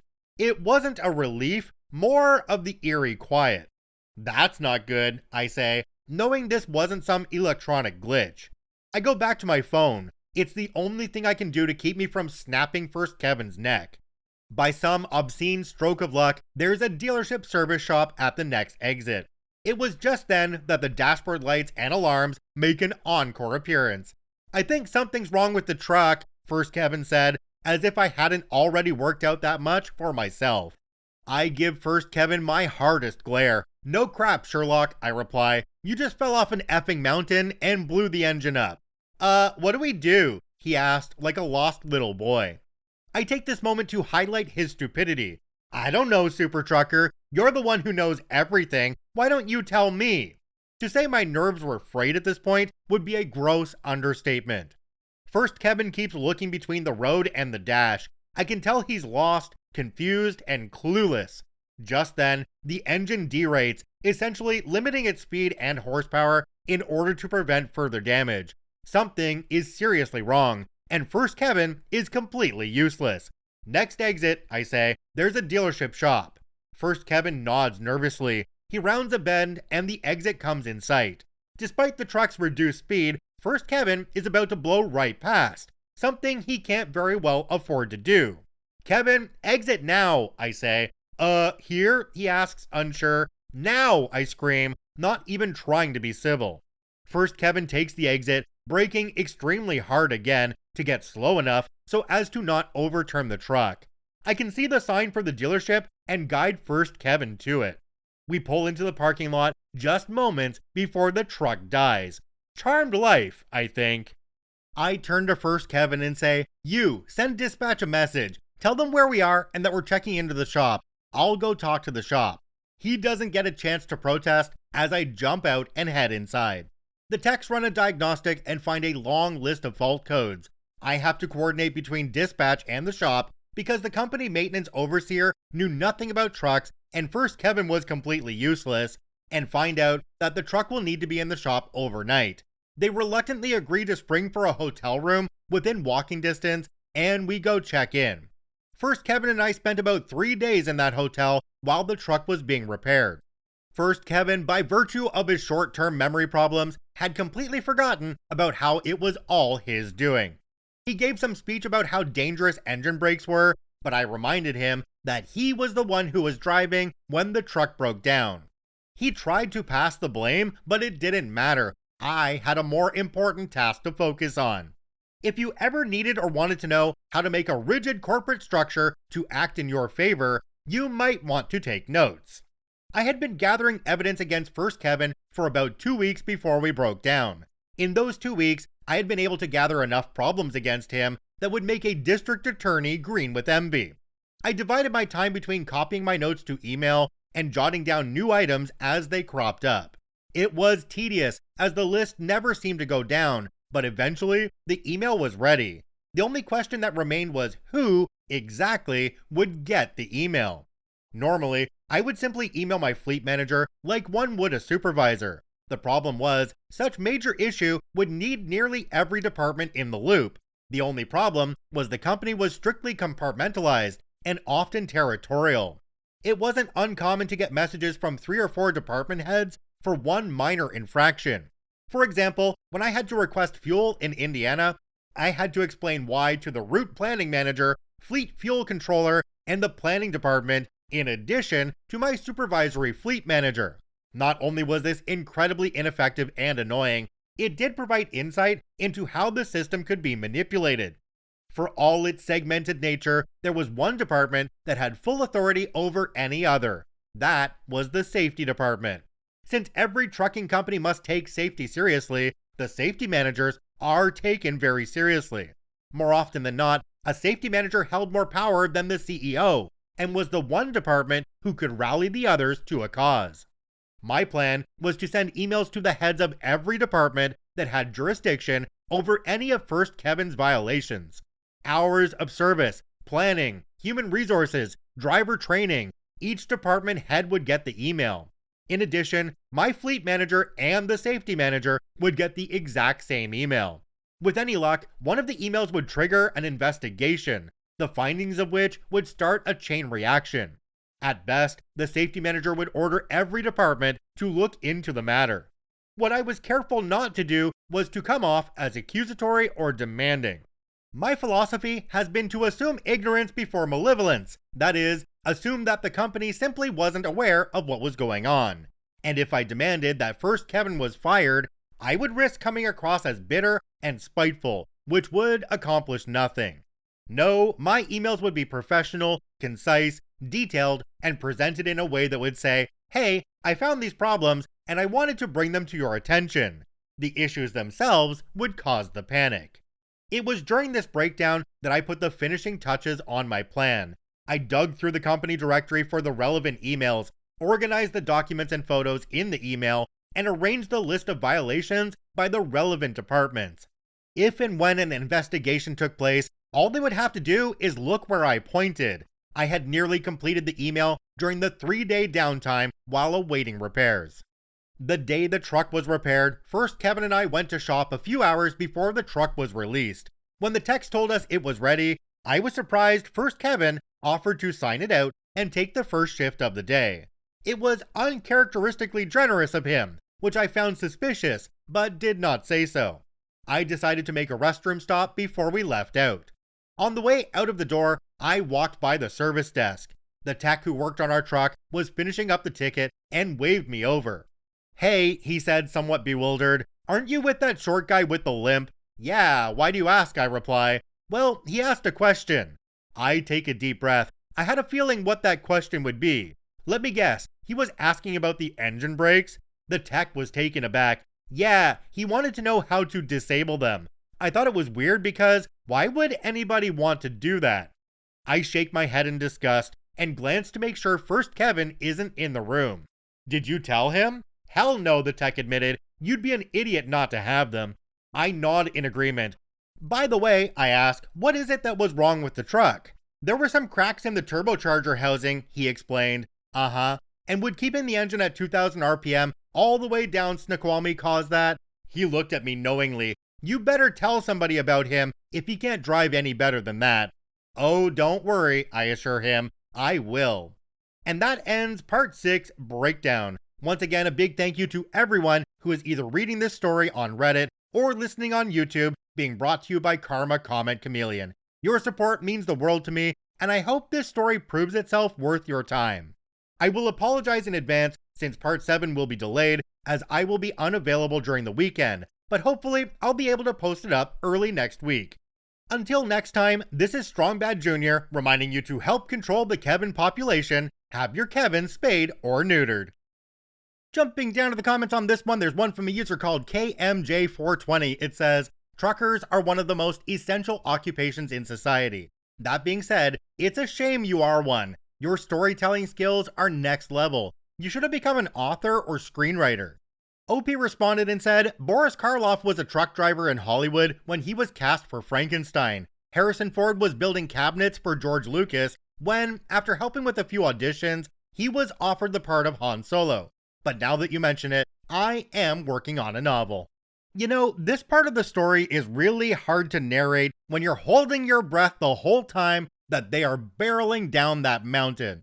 Could anybody else feel their heart rate rising as this story just got more and more tense?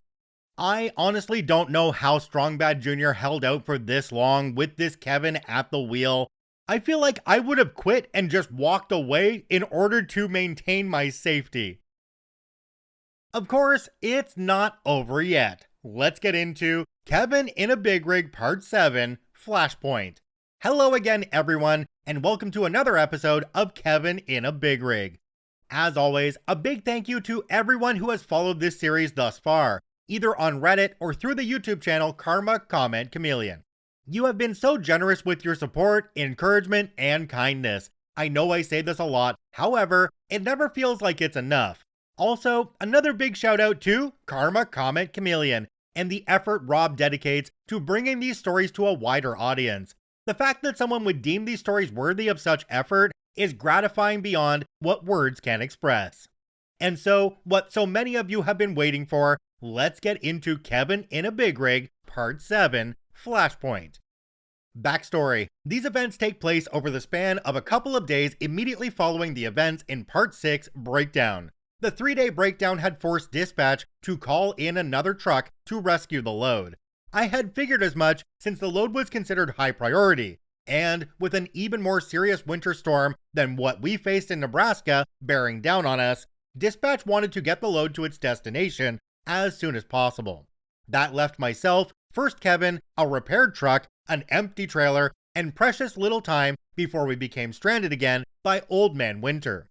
Almost as soon as we got the truck out of the shop from First Kevin's fiasco on Snoqualmie, dispatch sends us a load. It was to pick up in Lewiston, Idaho that same evening and deliver to Chicago. I was relieved as this put us heading away from the storm and, with luck, would keep us ahead of it. When I plotted the route, however, I was abruptly reminded that while the patron saint of truckers might protect those who call upon him, he also has a very morbid sense of humor. Lewiston is a mountain town along the Washington-Idaho border. From where we began, it would take the better part of a day traveling through remote areas with little chance of assistance if something were to happen. And because I hadn't suffered enough, the only way into Lewiston was south along US 95 and down another steep mountain grade. That was worse than Snoqualmie. How bad? Well, if Snoqualmie was a black diamond ski slope, Lewiston would be a triple black diamond, skull and crossbones level, and require a signed waiver of liability and clearance from a psychiatrist.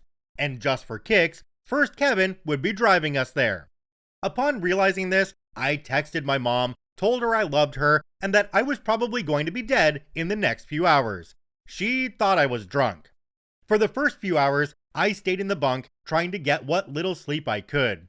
First Kevin's horrendous driving did not help matters, as I was constantly being woken up by my head being slammed into a cabinet by his excessive braking. I finally had to use my jacket as a makeshift cushion and keep my head from suffering a concussion. The truck drove on and on and on. Sleep, when it came, was fitful and fleeting. The jarring of the brakes and the whine of the over-revving engine foretold of an impending fate so terrifying as to make Edgar Allan Poe wet the bed and Stephen King buy a nightlight. As the sky grew dark and the cold air began to bite, I decided I had slept as much as I could, pulled on my boots, and went up front. I looked out of the windshield and saw what I had been dreading, the warning sign for the steep drop into Lewiston. The highway on which we made the descent was also the town's main thoroughfare. Fall off the cliff, roll into town. Any loss of control here, and a lot of people besides us, would more than likely be killed. I just hoped that if I did die that night, it was quick, painless, and First Kevin would join me so I could beat his butt for all eternity. First Kevin started down the grade, picking up speed too fast at first, but thanks to being empty, speed control was much easier. Still adamantly opposed to engine brakes, he maintained his speed through downshifting and heavy braking, much like he had attempted to do on Snoqualmie. When he finally managed to stabilize his speed, I lit a cigarette because I think all people doomed to die deserved one last smoke. But it wasn't my last smoke or my last day on Earth. Despite everything, First Kevin managed to get the truck down the mountain and into the town without it ending in a fiery crash. I let out a breath I didn't realize I was holding and take a long drag of my cigarette to calm my nerves. We were safe for the time being. First Kevin manages to get to the pickup after getting lost, of course, and we change out while we're being loaded. I sit down in the driver's seat and program the route into my GPS. Getting back to the interstate was going to be tougher, I saw, as it was more remote wilderness, mountainous terrain, and little chance of help in an emergency. Adding to the difficulty was the fact that the storm we were desperately trying to outrun was catching up to us. Fortunately, it wasn't long before we get fully loaded and head to a local truck stop to top off the tanks, since it was nearly 150 miles to the nearest truck stop. I refuel the truck while First Kevin goes inside the store. After several minutes, both fuel tanks are filled and First Kevin's still inside doing God knows what. I pull the truck out of the fuel pumps and pull around to the parking area. I dash inside, grab some food, drinks, and smokes, and come back to the truck to find First Kevin still isn't back yet. I begin to fantasize about what's keeping him. Stroke, brain aneurysm, abducted by aliens. They do tend to take the dumbest people after all. But alas, the hope was fleeting, as I soon see him hobbling his way across the parking lot towards the truck, carrying a plastic bag, and looking like a hobo about to ask for $1. First Kevin opens the passenger door and climbs inside. "Hey mother effer," he yells angrily, "why'd you move the truck?" I point at the "All trucks proceed to parking when fueling complete" signs hanging near the diesel pumps. "Because I can read, dickhead," I reply. "You know I have a bad leg. It hurts to walk that far. Do that again and I'll kick your butt," he threatens weakly. If you recall in part 2, I mentioned I was at least 1 foot taller and 100 pounds heavier than First Kevin, so his threat was more comical than menacing. "Oh really?" I reply. "You wouldn't lift a foot above my knees before I rip that gimp leg off and beat you to death with it. Sit the F down and shut up." He mumbled something, but I didn't hear him as I released the brakes and pull out of the parking lot. The climb up the mountain was slow and painstaking. Snow was just starting to fall, but not yet heavy enough to be a serious concern. First Kevin, riding shotgun, was grumbling about his leg, the cold, and whatever else he felt like complaining about. I get to the top of the hill and press on, trying like heck to stay in front of the storm. First Kevin remained up front, though he had moved past griping and onto bragging about his future plans. Apparently, he had high aspirations for his trucking career. In a few months, he was going to become a lead driver, the title the company gave to driver trainers, and work his students like racial slur. In his words, not mine. He also planned on becoming an independent contractor by leasing a truck through the company and making a lot more money. This would also allow him to run a little side business with his nephew, who, according to First Kevin, was some major player in prison chapter of the Aryan Brotherhood. He claimed his nephew could set him up running contraband out of Mexico. I paid little attention to him as I'm more concerned about the winter storm that is almost on top of us. We start going down a hill, nothing serious, but enough that I take my foot off the accelerator. I never trust cruise control in a semi.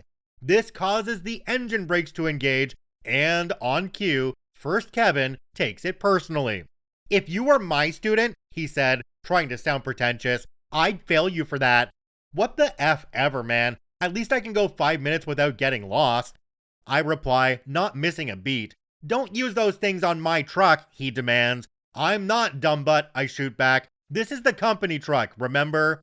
Just then, we start down another hill, this one a bit longer, but not overly steep. Again, I release the accelerator, and the engine brakes re-engage. This was, apparently, the last straw for First Kevin. He reaches down, unbuckles his seatbelt, and reaches over toward the steering wheel. The activation button for the engine brakes is on the right side of the steering wheel. I see his hand and slap it away. "Cut it out, dickhead," I tell him. He tries again, this time getting out of the seat and towering over me while reaching for the engine brake button.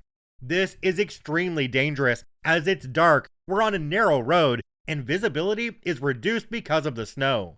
I don't have the luxury of handling this diplomatically, so I grab him by the shirt with my right hand and literally throw him back into the passenger seat hard enough that his head bounces off the window.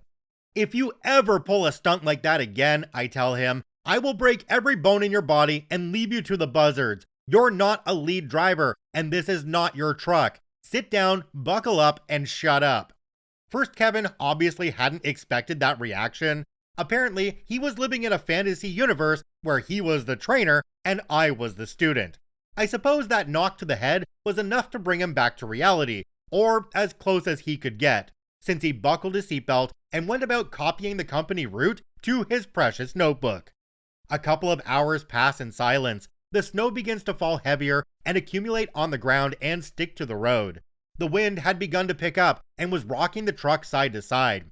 It felt like an eternity since we had last seen the town, car, or even abandoned building.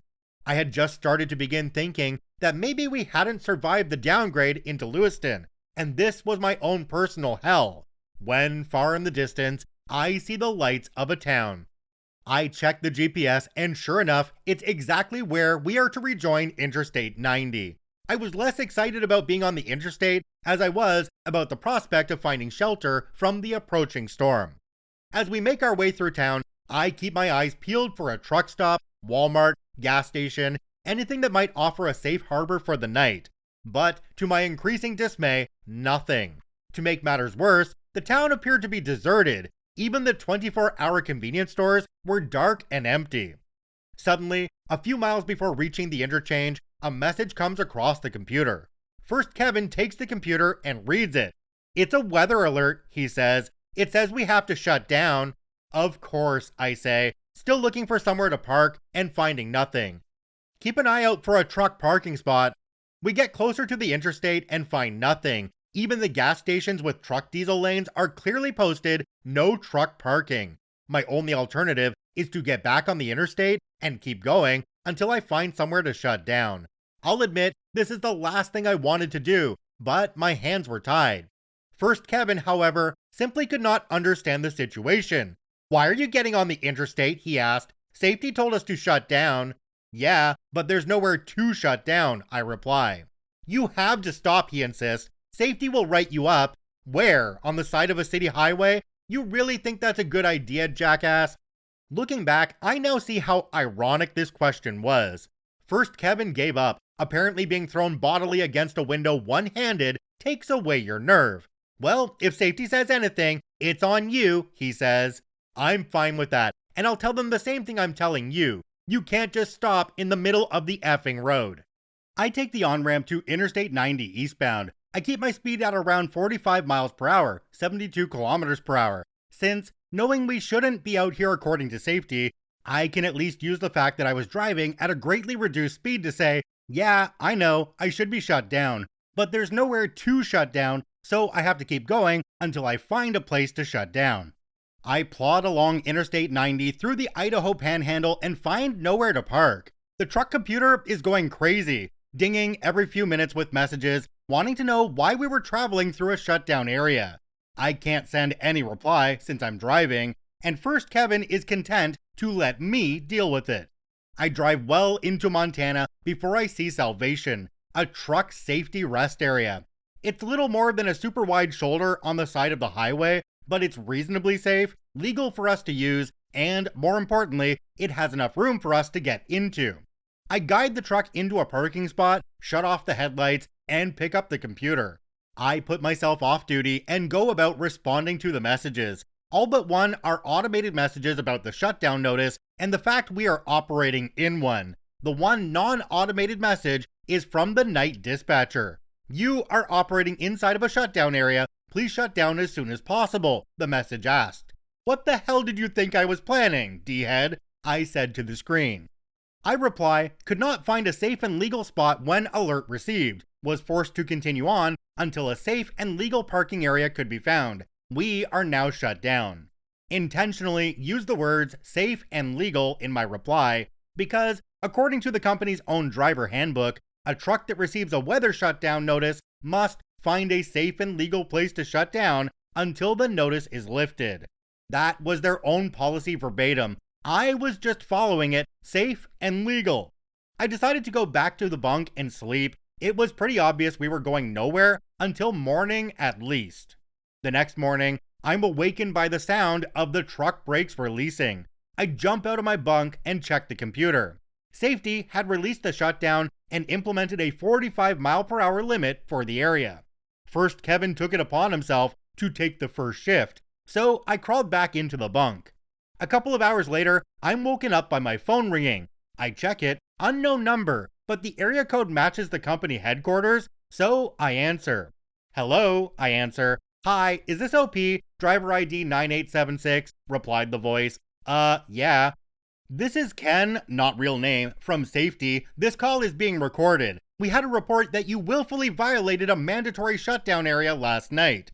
Son of a bee. First Kevin turned me into safety after the stunt he pulled with the engine brakes.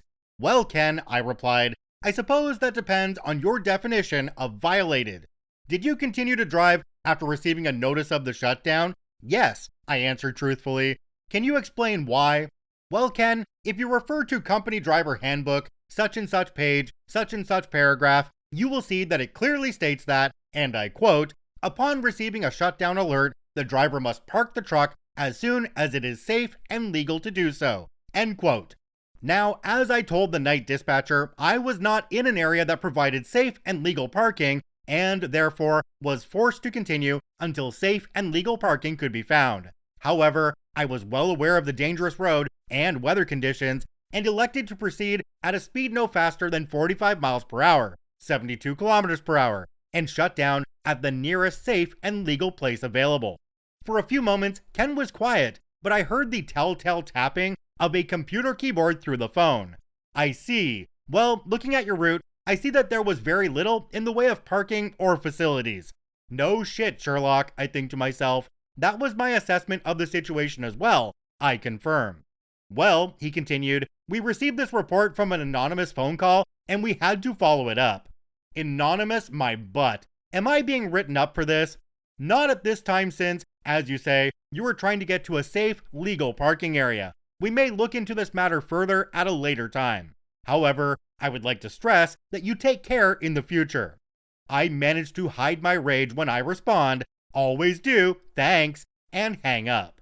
For a few moments, I stared at the bunk ceiling in furious disbelief. Anonymous phone call? Yeah, that was BS, since there was only one person who knew I had driven at that time who could have made that phone call. First, Kevin, the rat-fink bastard, had tried to grass me up on the sly. Only he made one critical mistake. He underestimated me. I knew the safety policy, apparently better than the safety department themselves, and I had probably saved my job and career by doing so. No doubt the little shit thought he'd won by his little ass-kissing exhibition, and he would no doubt try again when he realized it didn't work. But he wouldn't get that chance, oh no. Run game on me, little man, and I'll show you how it's played. I open my phone's email app and go to the saved email draft I had been preparing for so long. I attach the photos of the computer logs, double check for missing issues, add in about the incident where he tried to grab the steering wheel while I was driving, and plug in the email addresses of the relevant department heads. I also make one addition to the end of the email, letting them know that, seeing as how the issue was habitual and ongoing, I would continue to provide daily updates via email on First Kevin's infractions and unsafe actions. Why email, you wonder? Well, in the eyes of the law, an email is considered an official document. By using email, I could use it as proof that I communicated the issue to the company. If the situation progressed to the point where legal action became necessary, the emails could be used as evidence that the company was made aware of the issue, but did nothing. That is negligence. I knew it, and they should know it too, I thought. Well, they claim to put safety first, so let's see. I give the email a final once-over. It's ready, I think. I move my thumb up to the send icon and freeze. For a moment, a tiny voice of doubt pipes up. Is this the right thing to do? You could put yourself in the firing line with this. Even if you pull it off, it could ruin First Kevin's life. Is what he did so bad to really be worth that? For a moment, I almost consider not going through with it. Just ask for a new co-driver. And that thought was interrupted by my forehead banging off the cabinet again. First Kevin and his piss-poor driving. Never mind, I tell myself decisively, F this butthole, and hit send. There was the slightest bit of regret when I saw the status of the email change from sending to sent. Oh well, too late now, no turning back, the missiles were in the air. Nothing left to do but wait. And that concludes part 7, Flashpoint. As always, I want to thank each and every one of you for all your kind support and encouragement over the past couple of weeks. It means more to me than you will ever know. Also, if you haven't been listening to the YouTube channel, Karma Comment Chameleon, Rob does an excellent job retelling these stories and is well worth your time. I hope to have part 8 posted later this week. Until then, my friends, remember, friends don't let friends become Kevins. Jumping down to the comments on this one, we have one from a user called Iximaz. It says, when you think Kevin can't get any dumber, and then he tries to grab the steering wheel from the driver. OP, seriously? You deserve a medal for not committing murder. Can we just revisit something in here very quickly? OP was worried about removing Kevin's career, but Kevin was saying they wanted to be a drug runner and join the neo-Nazis. Okay, who cares about their career? Kevin is a piece of shit. I don't really think there's a whole lot more we need to say about that update that doesn't really speak for itself. So let's jump into OP's next update. This one is titled Kevin in a Big Rig Part 8 Brake Check. Hello once again, everyone, and thank you all for tuning in to another episode of Kevin in a Big Rig. I know many of you are wearing out the edges of your seats and the refresh buttons of both Reddit and YouTube, waiting for this installment, and I'm bringing these stories to you as quickly as my schedule will allow, while maintaining the quality you deserve. As always, if you haven't done already, please check out the YouTube channel Karma Comment Chameleon. I know my cliffhangers have been torturing poor Rob for a while, and I'm sure a like and subscribe from you will help his suffering. He puts out quality Reddit-based content every day and never fails to disappoint. Having my stories posted to his channel is truly an honor. And for those of you who have a love-hate relationship with the cliffhangers, I refer you to a quote by the late Bobby Womack: "Leave them wanting more, and they'll always call you back." It worked for him, and it worked for Scheherazade.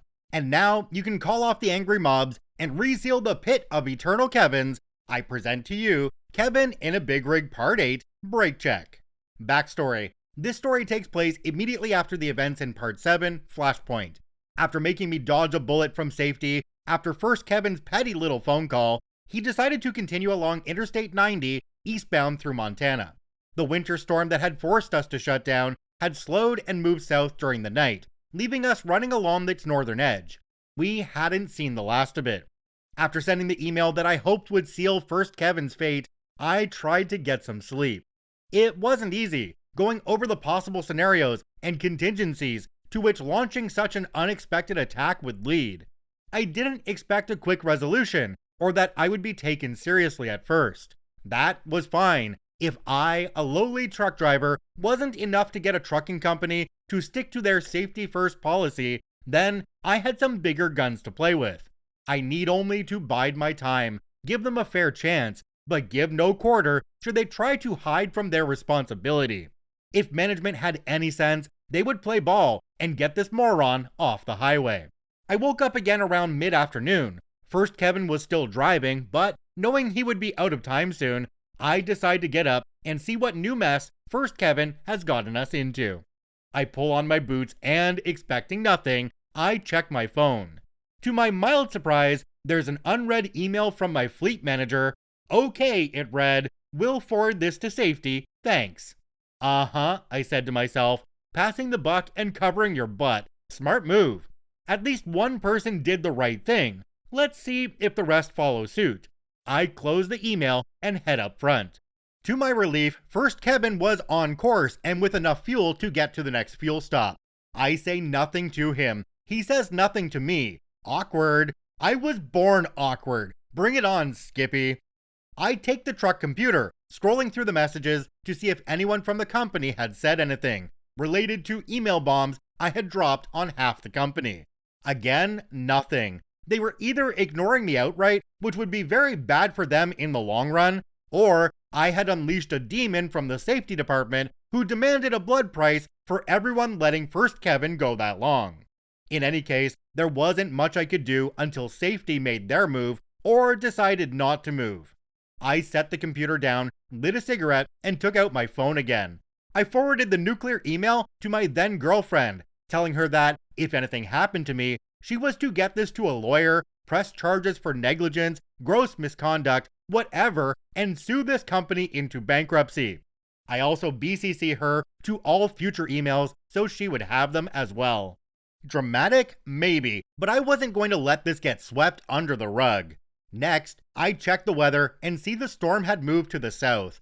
Although the weather was clearing, the temperature hovered barely above freezing during the day and dropping quickly at night. With the ice and snow from previous storms, this presented a dangerous situation. Ice would thaw during the day, allowing safe travel, but would refreeze into black ice after sunset, making driving unsafe. Icy roads meant more slowdowns and shutdowns from safety, making this trip even more torturous, nerve-wracking, and tempting to smother first Kevin in his sleep, bury him in a shallow grave, and claim he simply wandered off. Tempting, but after the email I had sent, it would look a little too suspicious. I watch Law & Order.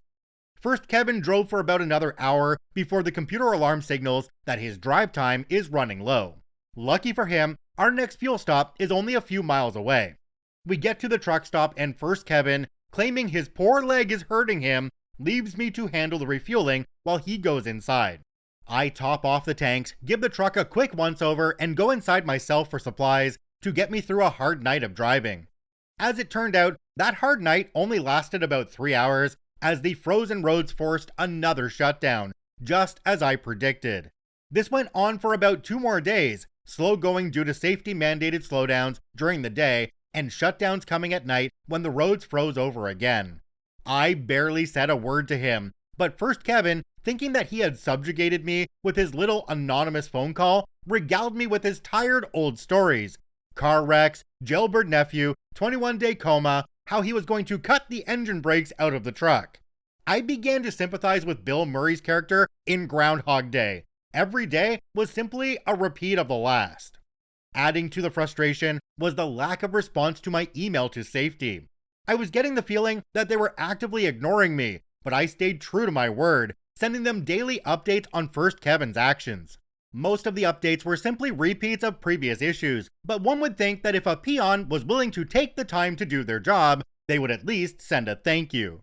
By the end of the second day, I start planning to go even higher, wondering how I would go about sending a certified mail to the company CEO.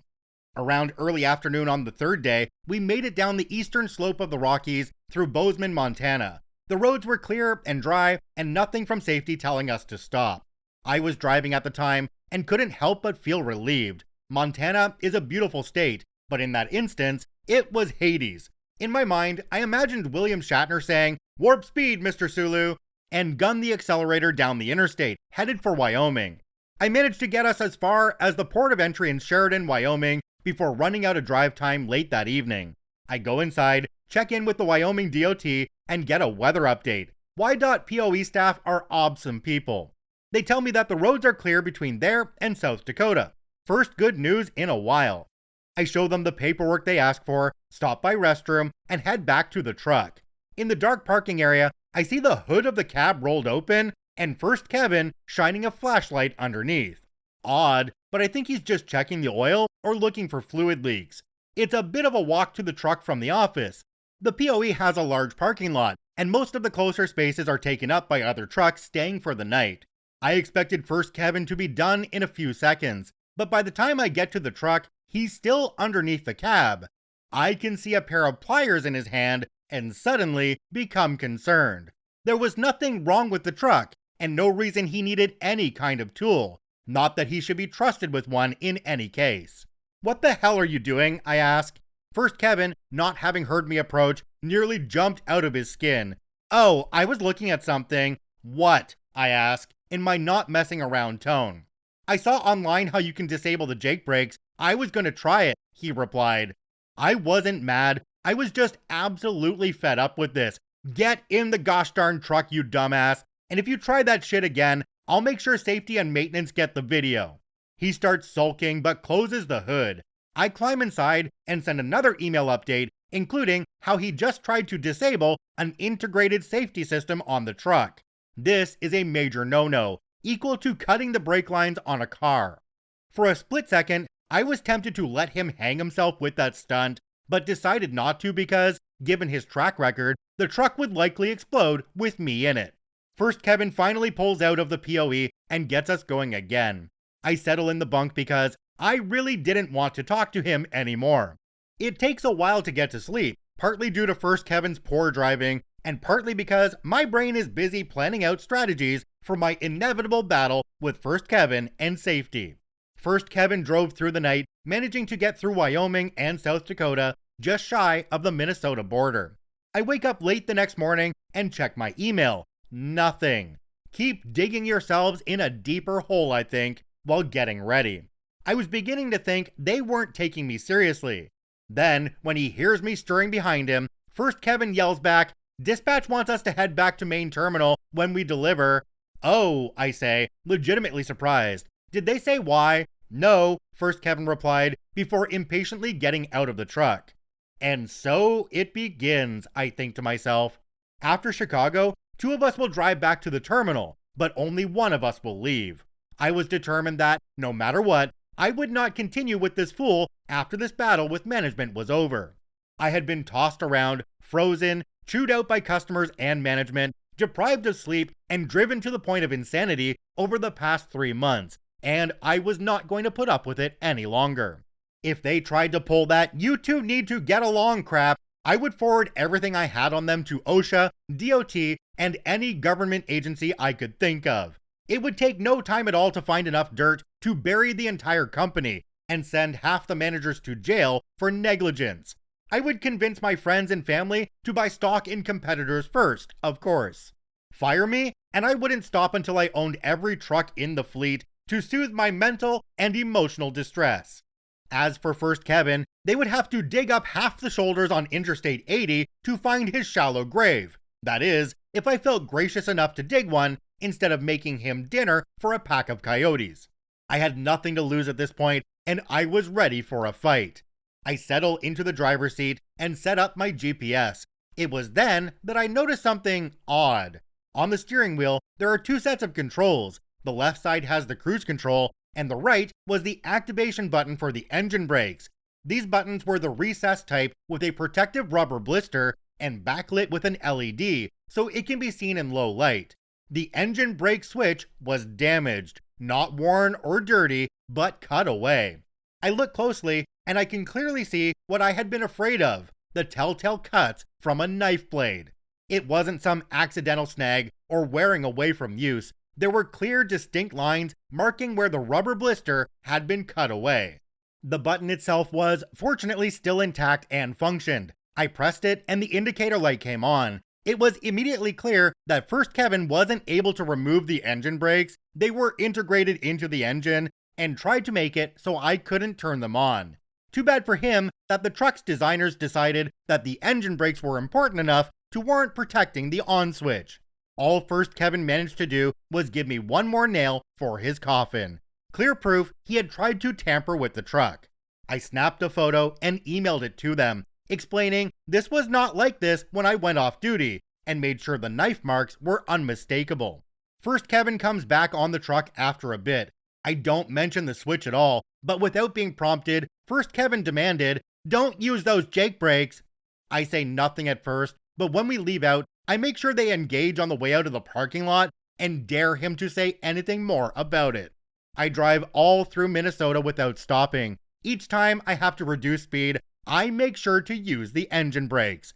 They weren't as loud as older models, but it did make a distinctive sound when the truck was coasting. I knew it was pissing him off, and there was nothing he could do about it. Any more damage to the steering wheel and or suspicious damage under the hood, he would have to explain why he damaged a perfectly good truck to disable a safety device. Little did either of us know that the next message that came from the computer would change everything. It was from the fleet manager. "OP, urgent, call me ASAP."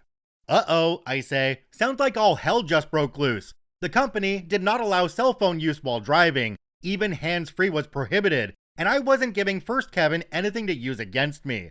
I decided to wait until the next fuel stop to make the call. I get to the truck stop, refuel, and go inside the store to place the call while taking the legally mandated 30-minute break. "Hey, fleet manager, this is OP, driver ID 9876, I say. "Oh, yeah," she replied, seeming very hesitant. "OP, what the hell's going on?"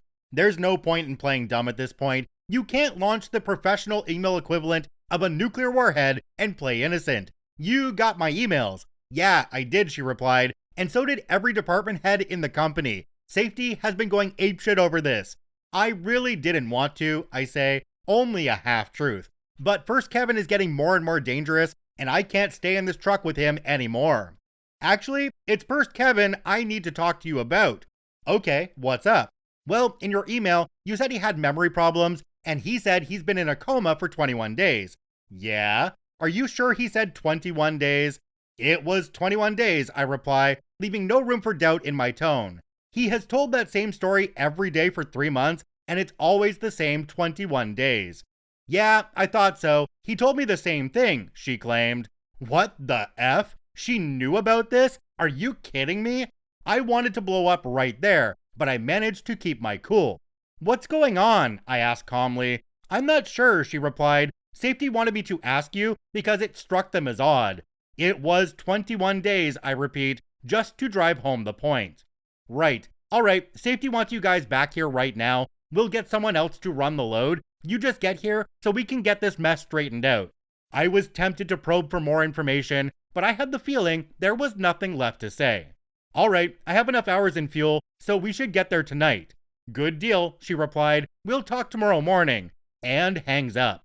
It takes a few seconds to process what just took place. I had expected that the emails would cause a bit of a stir, but to have a truck divert nearly 200 miles to relay a load was unheard of.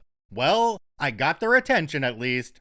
I head back out to the truck. First, Kevin was still sleeping, and I had no intentions of waking him up to tell him of our new orders.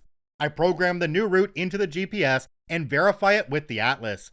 The company's headquarters was only 200 miles or so away, but getting there would take us well away from the interstates and any other major highway.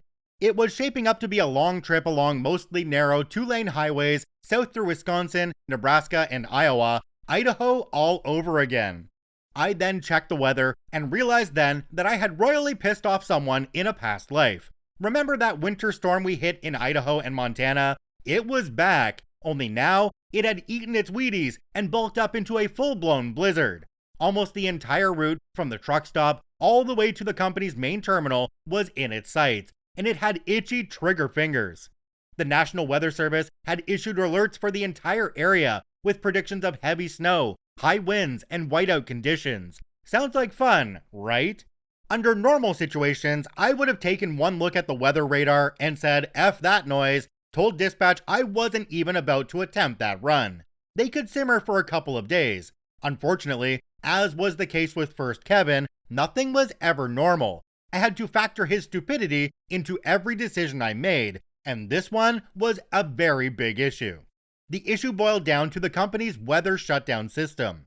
For whatever reason, the shutdowns only pertain to certain highways, primarily interstates and major US highways between designated towns, mile markers, boundaries, etc. It did not, however, pertain to geographic areas like cities, counties, or states. Instead of all trucks operating in this part of that state, you need to shut down, they were more like any truck on such and such highway in such and such state between mile markers X and Y, shut down now. The problem with this company's system, it didn't issue shutdowns for secondary routes like 2-lane highways. In bad weather, the decision to shut down was a judgment call on the part of the driver, and the decision was never questioned or punished. Federal regulations made it very clear that the driver made the final decision as to when and if the trip would continue. I understood that, but First Kevin, on the other hand, and as per First Kevin's precious company route, there wasn't one. The company assigned routes were only generated for trucks under a load assignment. Being diverted like this meant we had to figure it out ourselves. I had no problem with it, but First Kevin, he'd probably take a wrong turn into a ghost town where we would become the inspiration for a new horror movie franchise. Give me a break, I plead to any higher power that may have been listening. I had just gotten the word that the hornet's nest I threw into the company's garden party was now starting to sting some important butts, and now I'm gonna get taken out by the ghost of Frosty the Snowman. I would have gladly waited it out, but First Kevin, being the sycophant ass kisser he was, would think that if safety didn't tell him to shut down, he didn't need to shut down. Blinding snow, icy roads, no visibility, it didn't matter to him. He was a company driver, and the company told him what to do. Slow down, shut down, only if the company told him to.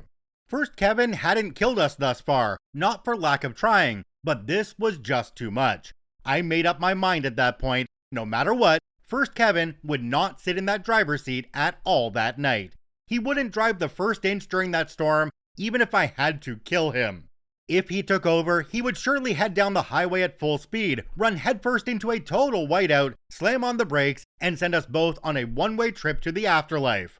This little bastard had been dragging me through hell for so long, and he was not going to get another chance to kill me. I took a deep, ragged, and exasperated breath. I had two choices in front of me. Literally kill First Kevin, or tackle the blizzard-ravaged backroads myself. Rock, meet hard place. It's been nearly 7 years since that day, looking at that phone screen with the route plunging into the storm's radar image. Even now, I often wonder if I made the right decision. I don't know how long I agonized over it, but when the decision was made, it wasn't with absolute certainty. But one thing was clear. There was only one way both of us would make it out of this sub-zero hell alive. F you, first Kevin, I say to myself as I fasten my seatbelt, release the brakes, and roll out to meet the blizzard head on. F you, after everything you've put me through, I'm still trying to save your worthless life. And this is where part 8 ends. I do apologize that this post has been so late in coming. This week has been crazy busy for me. I've had to work longer hours than usual at my job, so writing time has been cut down. Not to worry, as I'm still determined to bring these stories to you for your enjoyment. I know many of you are eagerly awaiting to see the fallout from the nuclear email and how many bodies hit the ground before the dust finally settled. So much happened during this time, and it would be criminal to leave out crucial details that take away from the story. Part 9, which I will try my best to have posted this weekend, will be the conclusion of the first Kevin saga. Did first Kevin manage to avoid OP's wrath during the blizzard? Did OP make the right call? How did first Kevin even get a license being so stupid? All questions will be answered in part 9. Once again, if you haven't already, please check out Rob over at YouTube channel Karma Comment Chameleon. Rob does a phenomenal job telling my stories and those from many other Reddit users. So a like and a subscribe is the least you can do for his efforts. Until next time, remember, only you can prevent Kevinism. Jumping down to the comments on this one, we have one from a user called Lord Nighttime. It says, my only criticism, aside from the waiting, but unlike first Kevin's driving it probably won't kill us, is that you should have reported him much sooner. I look forward to the next chapter. Another commenter down below called KCC YouTube. Hold on a second. Wait, that's me. Yeah, I commented on this one 4 years ago, and I said, I seriously want to be put into a medically induced coma until the next part comes out. These cliffhangers are killing me. If first Kevin doesn't end up frozen in a ditch, I'm going to be surprised. Thanks again for the really kind words. Even on the live stream I did yesterday, people kept asking when part 8 was coming out. I'm looking forward to releasing this one and seeing the viewers' reactions to it. I was reading with my jaw on the floor. I'm sure they'll be doing the same while listening. Thanks again, OP. Your writing is awesome and has me loving Reddit stories all over again. Now, between part 8 and part 9, there was about a 4 or 5 day break while Strongbad Jr., the OP of this post, took some time off for some personal issues.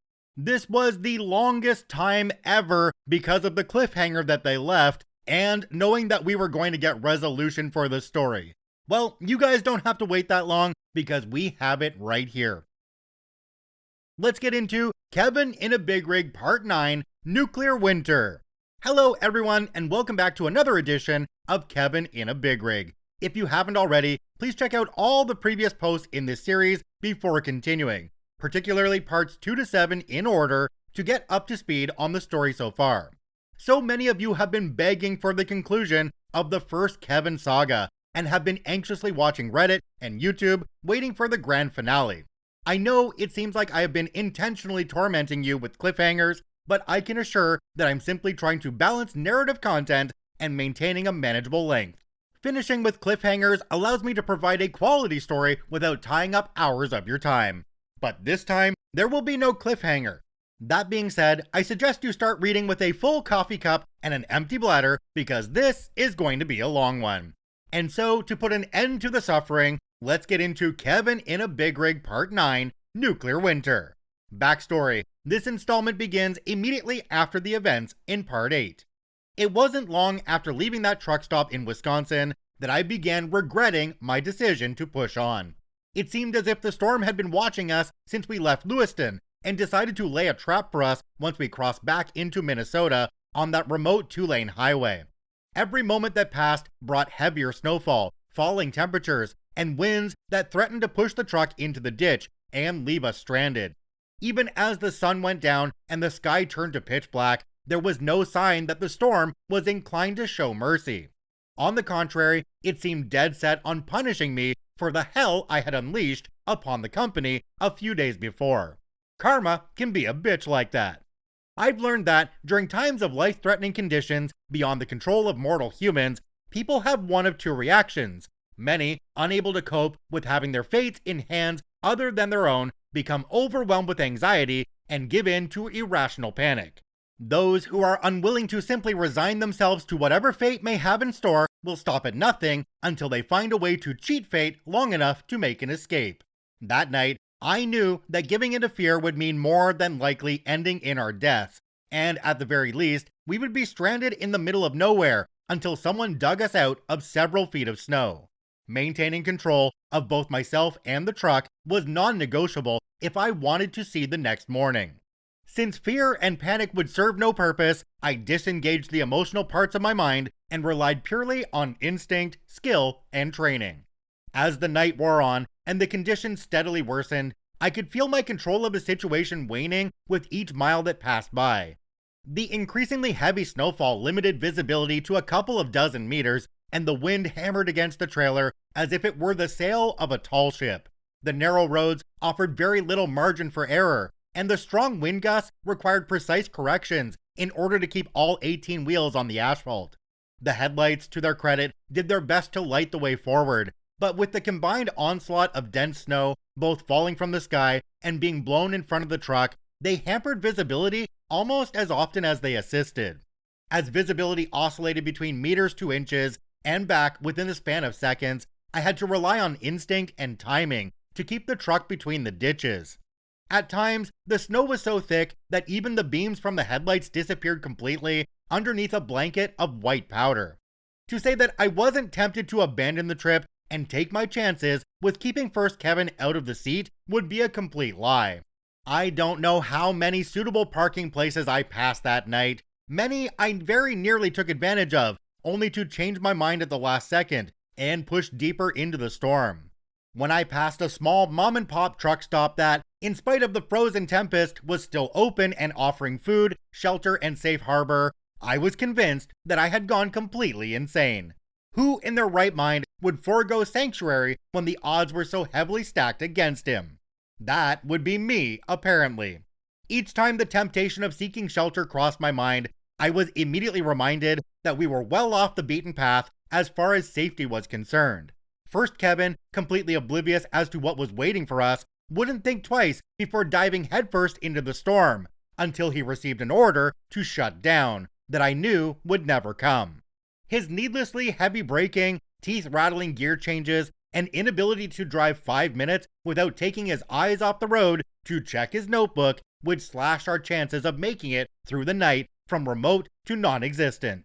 The only way to keep First Kevin out of the driver's seat, short of killing him, was to make sure my backside didn't leave it. For me, the entire night was an unending exercise in keeping my growing fear in check.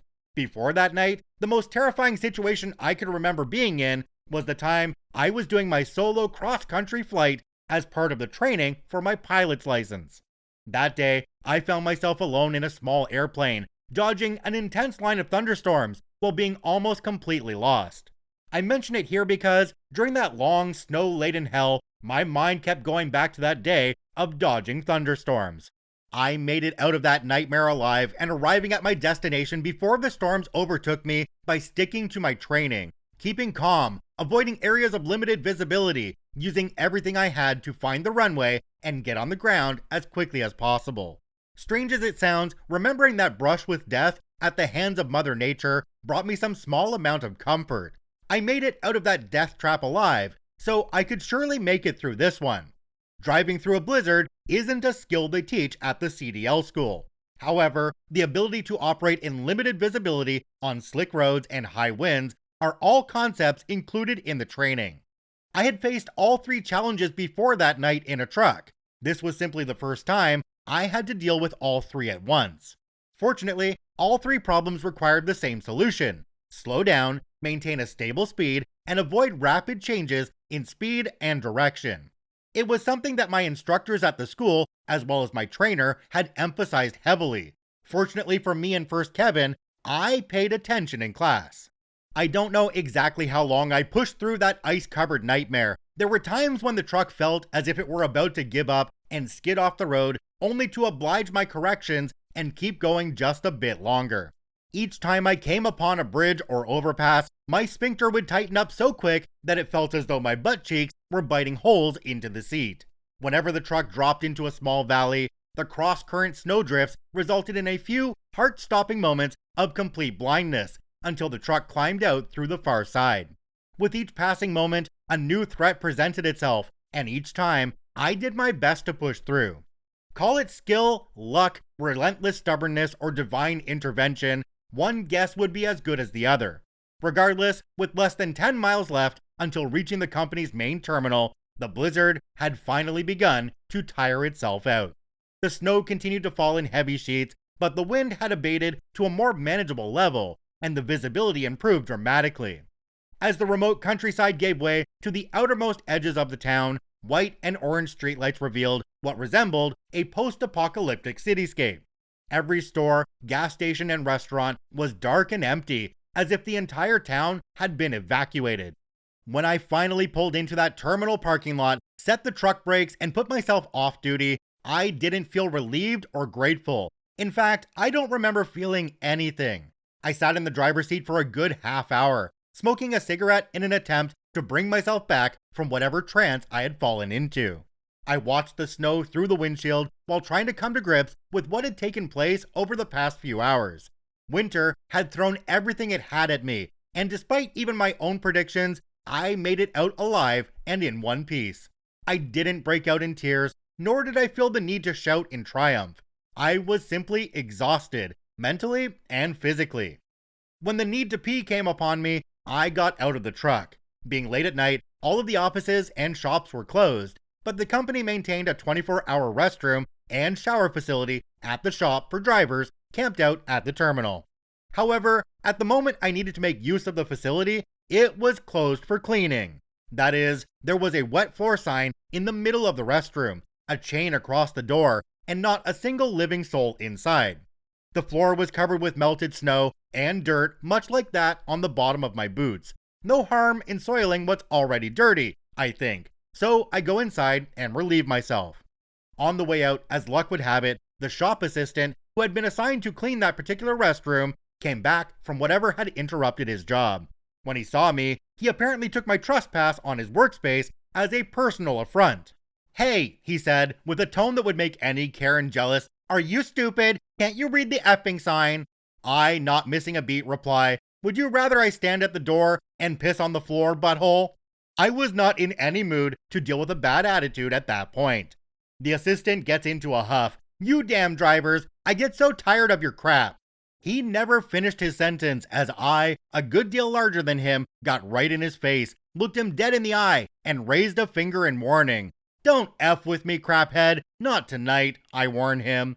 After the hell I just went through, I had no intention of allowing some self-important peon to tell me I couldn't relieve an empty bladder because my dirty boots would make his dirty floor even dirtier. Back outside, I light another cigarette and stand beneath the awning, watching the snow fall through the lamplights. Then, as is habit, I take out my phone. I see an unread email. It must have come during the drive, and I didn't realize. It was from my fleet manager, and suddenly was reminded as to why I had to make that nightmare of a journey. That email, I knew, would set the stage for the fight I had been waiting for.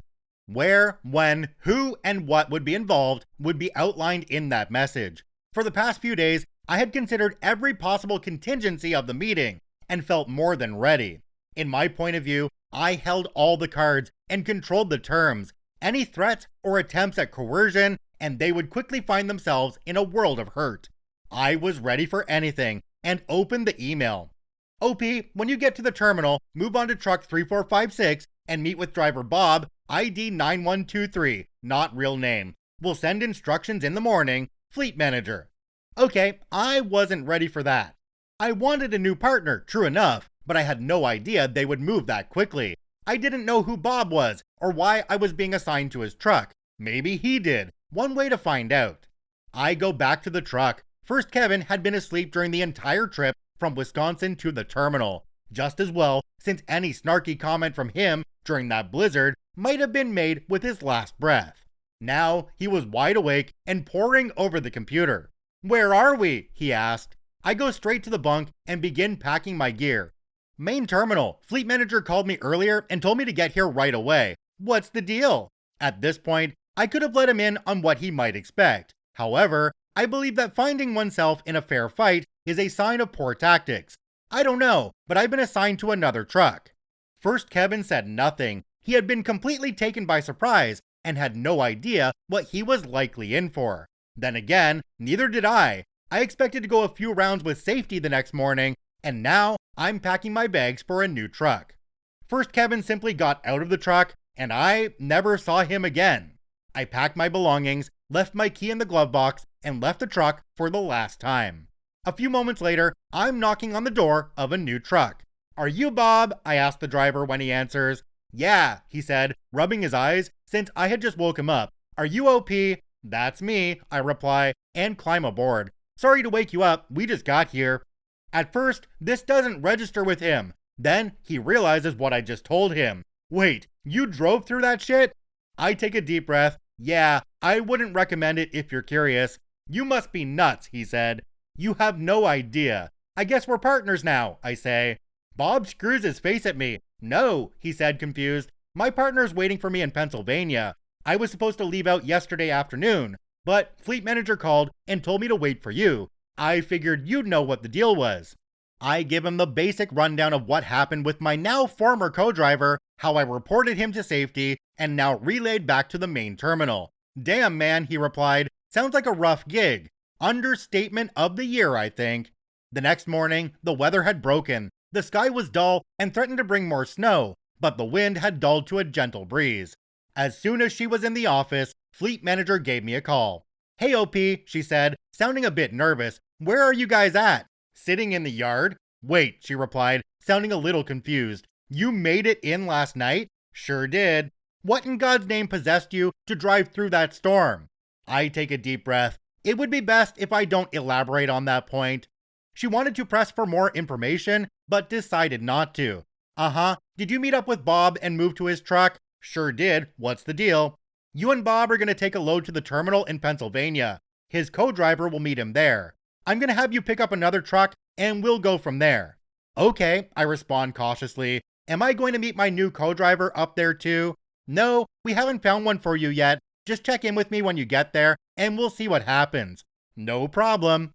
We hang up and I fill Bob in on our new marching orders. The company's terminal in Pennsylvania was about a day and a half with 2 drivers. Fortunately, Bob had already picked up the load before the storm hit, so all we had to do was get rolling. Since the truck was permanently assigned to Bob and he had just finished his stint with his trainer, I offer him the first drive shift so he can get used to the truck. As we head out, I got to see the full impact from the previous night's storm. About 24 inches of snow had fallen in just under 12 hours. Every 5 minutes, we saw cars spun out and abandoned in ditches and center medians. At nearly every overpass we came upon, there was at least one vehicle that had lost control and collided with the barrier. There were even semis jackknifed and abandoned where they had hit deadly patches of black ice. Severe winter weather was common in this part of the country, and even the local residents didn't fare well. When I saw the carnage from the very storm I traversed, I realized just how much danger I had been in, and how lucky we had been that first Kevin had not been the one driving. "Holy crap," Bob said after we passed a semi that had left the road and was now laying on its side. "You drove through this?"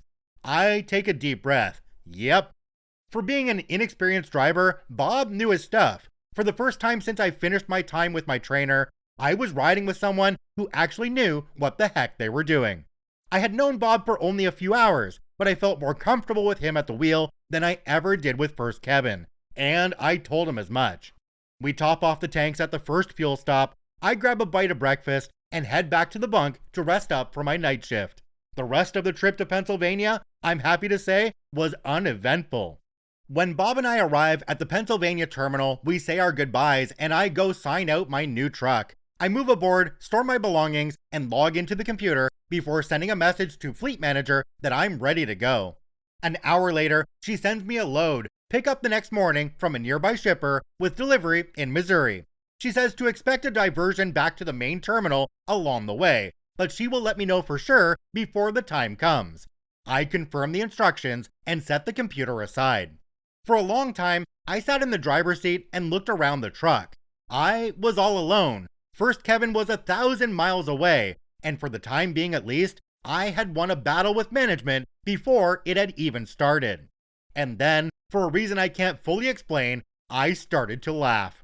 Whether it was out of relief or simply submitting to the absurdity of the situation, It felt as though a huge burden had been lifted off my shoulders, and things were beginning to look up. I ended up taking the load all the way to Missouri alone. In fact, I worked solo for the next 2 weeks, and all I can say is, it was heaven. I felt in complete control, never had to worry about waking up on the shoulder of a highway, not getting an hour of sleep before being drug out of bed to help First Kevin out of another jam, and no more having my head bounced off a cabinet because of a hard brake check. It was what I had hoped trucking would be, and I was enjoying every minute of it. After a few days into my solo period, I get a surprise phone call from the last person I ever expected to hear from. First Kevin was reaching out. "Hey man," First Kevin said, sounding less confrontational and, unless I was mistaken, anxiety. "What are you up to?" "On my way to Texas, running solo." "Cool, I need a favor." "Okay." "Can you call safety and tell them I'd been in a coma for 21 hours? "What?" I say, shocked. "You told me 21 days, countless times." "Look man, this is important." Then he goes into a long sob story. According to him, he and his wife went through a nasty divorce. His wife had been granted full custody of their 2 kids. He also said that he had been sent to court, and the judge ordered him to come back in a year with gainful employment, or he would be sent to jail. I assume that it pertained to spousal or child support, though I don't know for certain. He signed on with the company because they were the only place that would hire him. "Well," I reply, "doesn't sound like something I can help with, but if safety calls, I'll see what I can do." Poor bastard had no idea who put him in that position. I hung up and never heard from him again. I went about having the time of my life. Not only was I having the time of my life, the fact that I didn't have to waste so much time correcting First Kevin's mistakes meant that I was able to make my pickups and deliveries on time, stay on course, and complete my loads without a single issue. In fact, I didn't need dispatch for anything more than sending load information.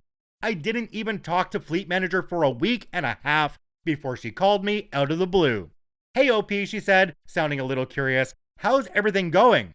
"Hey Fleet Manager, everything's going fine. What's up?"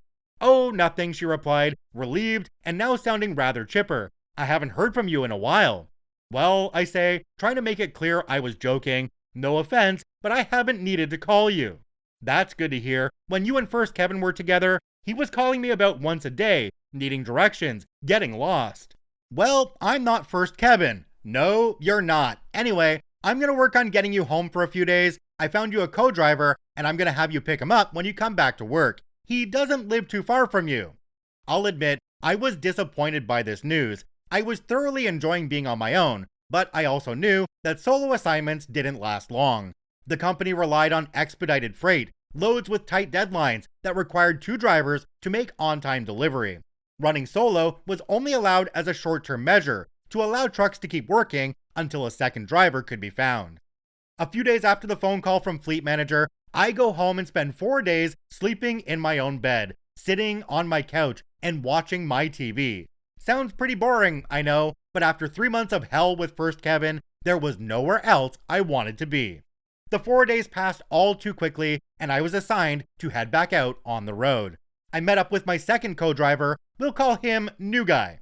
Like Bob, New Guy had just completed his month with a trainer and was ready to be a co-driver. While less experienced, was still competent enough driver.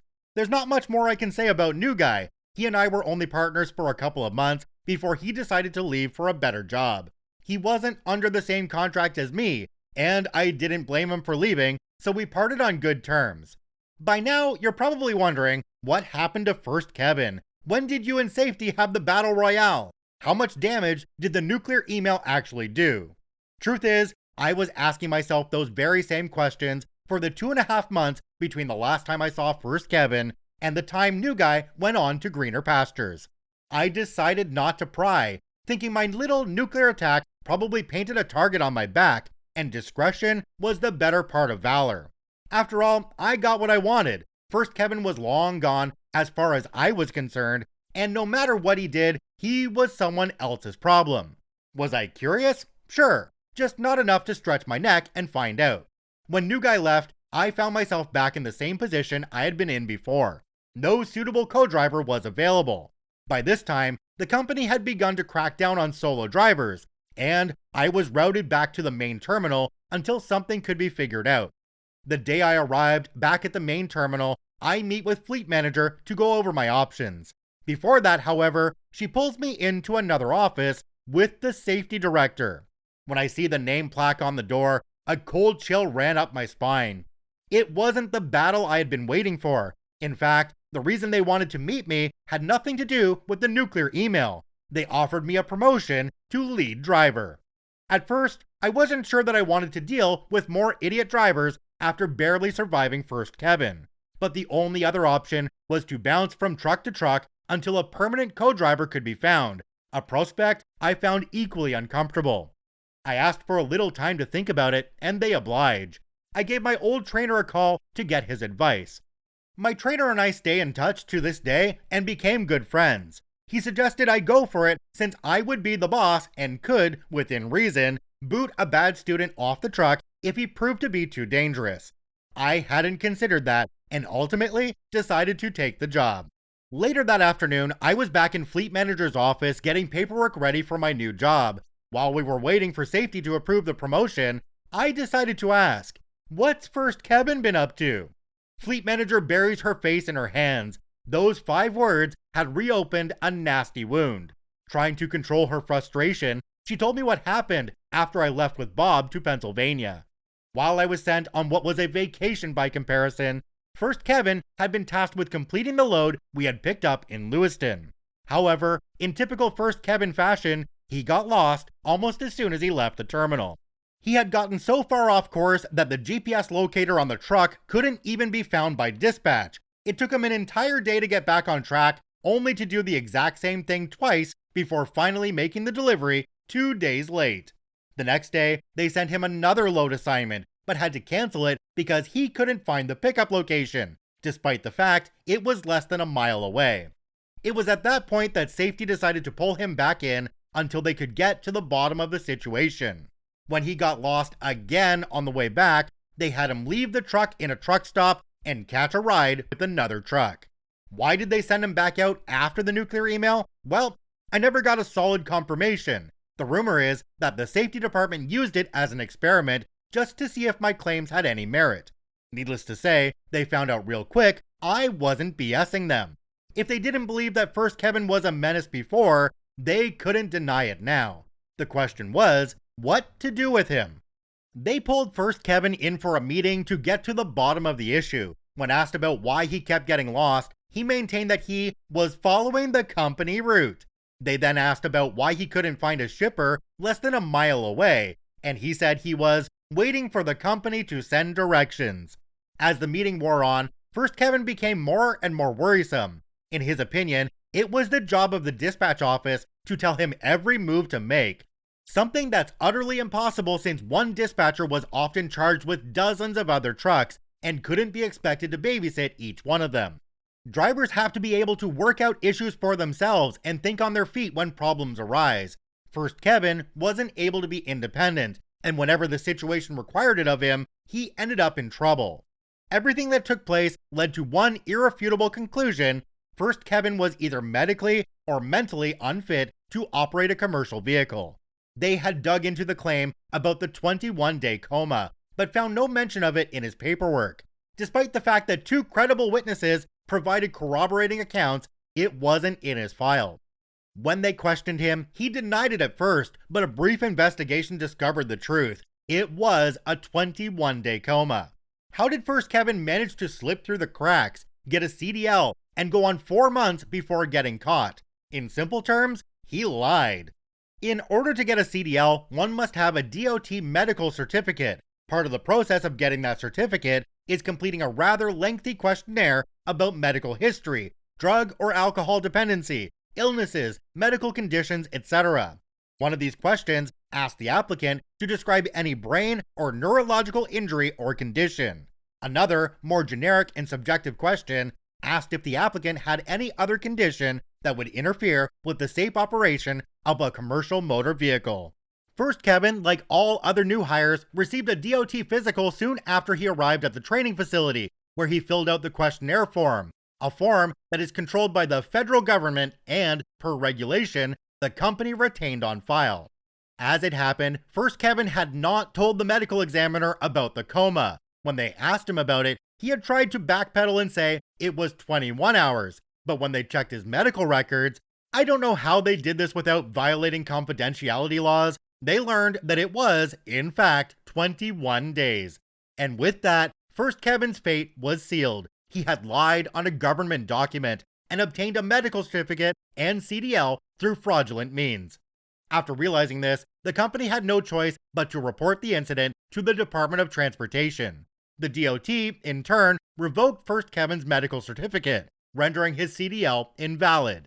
This was also reported to the DMV of the state that issued his license, and per state law, the state also revoked his CDL. The company had no choice but to fire him. First Kevin had sabotaged his own driving career on day one. Fleet manager, after telling all this, admitted she had her doubts about him early on due to an incident that happened just before he and I paired up. He was running solo and was supposed to deliver a load in Indianapolis. For whatever reason, first Kevin couldn't find the receiver and, according to GPS pings, actually drove around in circles for 2 full days before someone noticed and asked what was going on. When they finally had the issue straightened out, they noticed that during the entire 2-day period, first Kevin was less than 2 miles from the delivery point, driving around in circles. Fleet manager had hoped that another partner would straighten him out, but when it was clear that it wasn't happening, all she could do was apologize to me. But the story doesn't end with first Kevin destroying his own career. I made a few friends in the company's head office who were there when the nuclear email hit, and over a period of several months, I was able to piece together the full story and fallout of the nuclear email. Bear in mind, it is mostly secondhand information, but they claimed it to be true. After being informed of first Kevin's fraud, the DOT wanted to know how someone like him could slip through so easily. When asked how the issue was discovered, the company showed my email to the DOT, who, in turn, went ballistic. The company, hoping to avoid being prosecuted for negligence, cooperated by conducting an internal audit of the company's policies and procedures. They found several serious shortcomings in many departments, right down to the recruiter who processed and approved first Kevin's application. Apparently, the application was approved before a basic MVR, motor vehicle report, was completed. The MVR showed no fewer than 4 accidents on first Kevin's record, where he was at fault within the past 3 years. 1 was enough to disqualify him. However, it was later discovered that recruiters were often encouraged or coerced to overlook such things and simply get people to sign up and get them to the training facility. Apparently, this was to take advantage of a government hiring incentive, despite the fact that drivers weren't officially hired until after completing CDL school. Additionally, the Hours of Service Compliance Department, whose job it was to monitor drivers' logs and handle violations, had failed to act whenever first Kevin, among many other drivers, violated the HOS regulations. The reasoning for this, so they claimed, is that they were overwhelmed with correcting errors in driver logs made by improperly trained drivers. As a result, they were only allowed to issue notices of non-compliance when the computer flagged consistent violations. Even the safety department found itself under fire when it was revealed that their own people were telling new drivers not to make use of important safety features on the truck, namely engine brakes.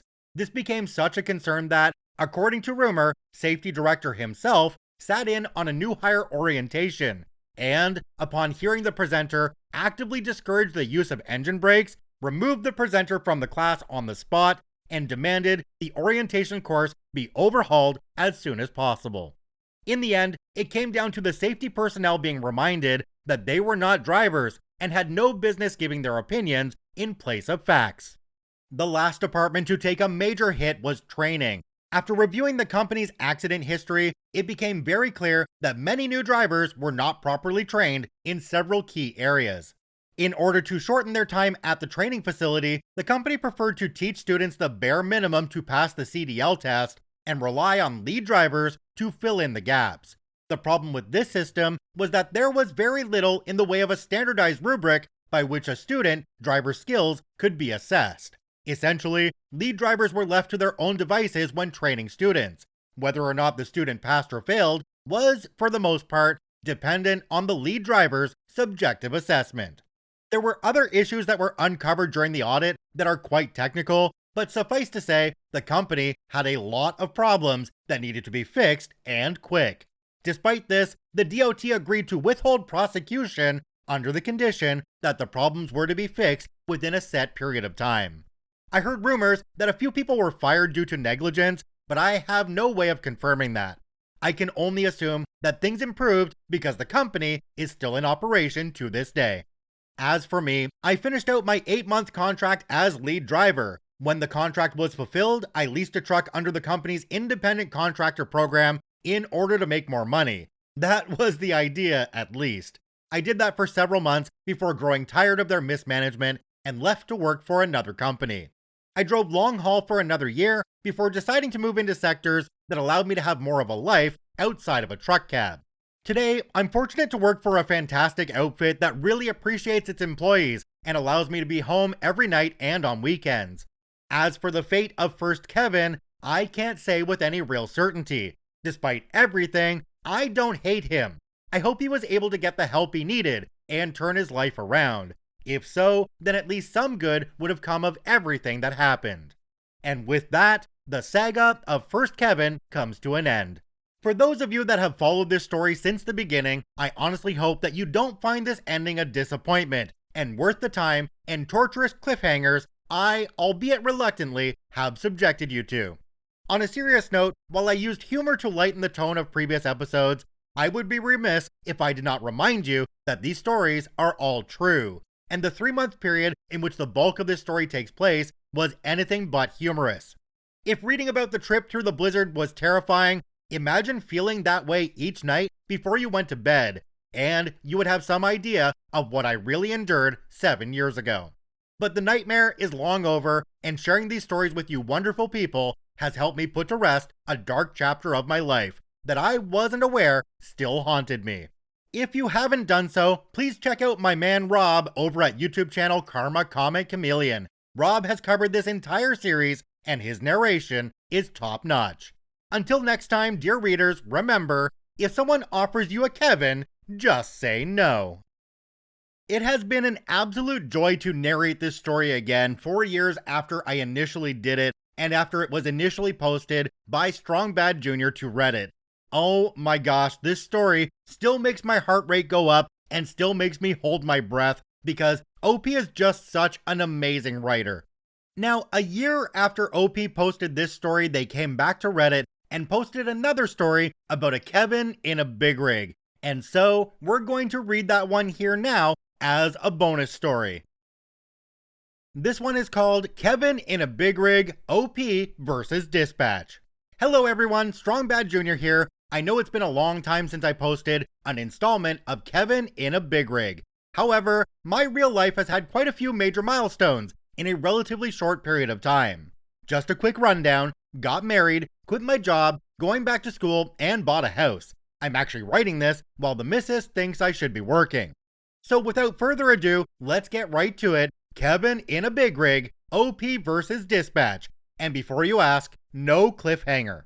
Late one evening, my student and I were trucking north on Interstate 84 through rural Oregon on our way to Portland. My student, let's call him Steve, was driving, and since it was the first time he was driving at night, I decided to ride shotgun and make sure he didn't fall asleep or run into trouble.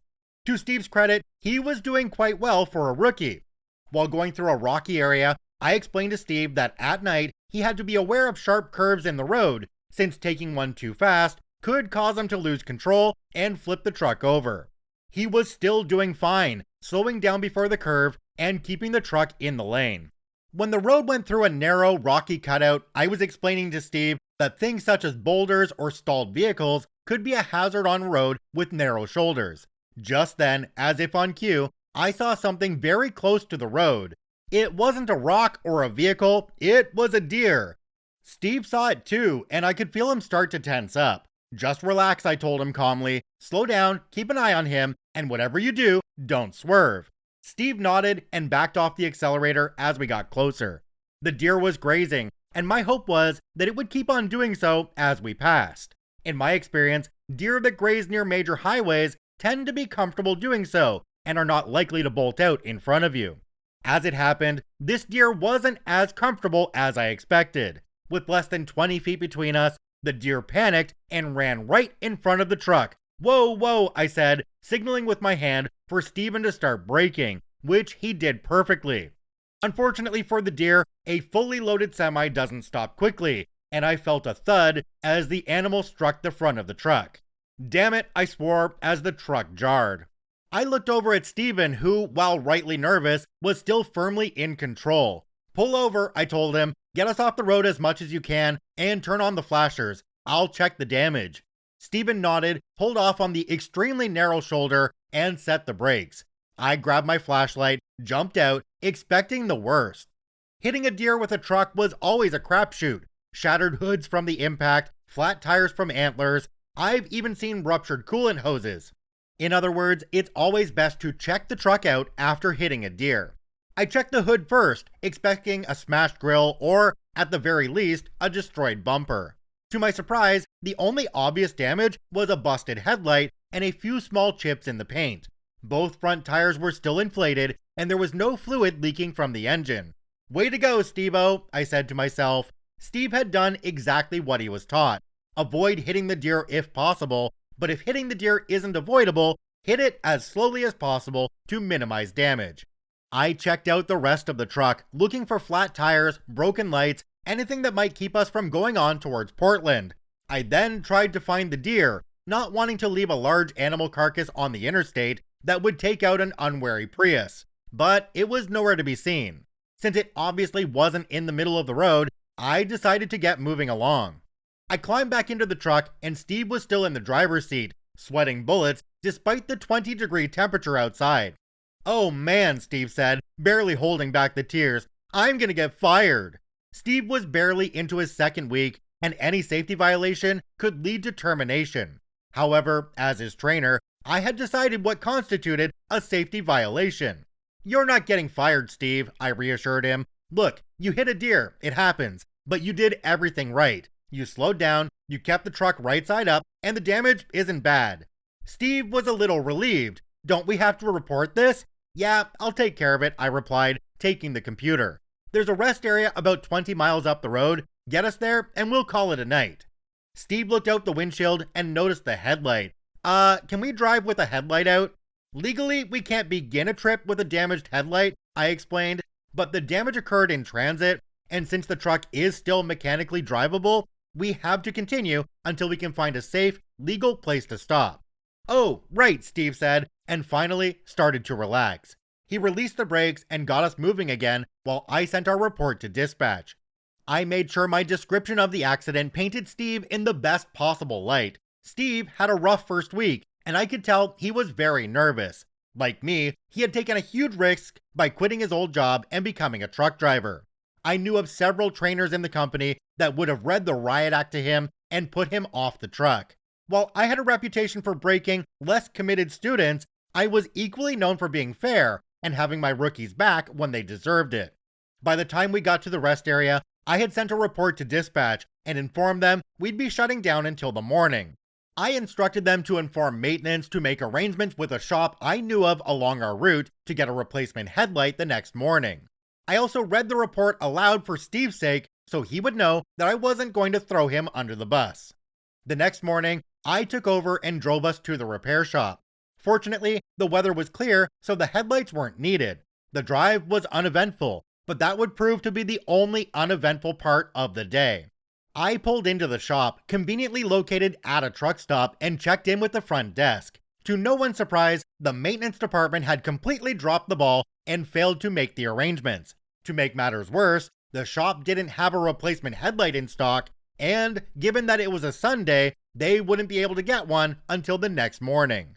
This was a problem, since the DOT regulations made it very clear that a trip cannot begin unless all required vehicle lights were in working order, and the delivery deadline was set for 6 p.m.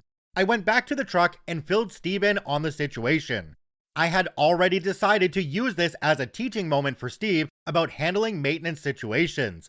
I sent a message to dispatch telling them that the delivery would be late due to a bad headlight. And that's where things got interesting. A common theme with trucking companies is that weekend dispatch staff can be graded a lot like high school sports teams. Weekday dispatchers are the first string, weeknights would be second string, and weekends, well, let's just say that when you put these guys in the game, you really have nothing to lose at that point. When our dispatcher, let's call him Aaron, for reasons that will become obvious, responded, he couldn't understand why we chose to shut down. When I explained to him again that, as per DOT regulations, the truck was not in roadworthy condition, it might seem nitpicky, but I had already had an unpleasant run-in with the Oregon DOT and realized that they don't have much love for commercial trucks. Besides, if I got a ticket for faulty equipment, dispatch would deny ever telling me, just go. Aaron replied with what had to be the most asinine remark I have, to date, ever heard from a dispatcher. His response was, and I quote, "Is it dark outside?" Apparently, this bench warmer was just promoted from towel boy. "Hey Steve," I said to my student, "this isn't on your grade sheet, but today you're going to learn how to deal with idiot dispatchers." I had his attention. One thing all trucks in our company were required to carry was a current edition of the Federal Motor Carrier Safety Regulations, or FMCSR for short. Not exactly a page turner, but it does come in handy.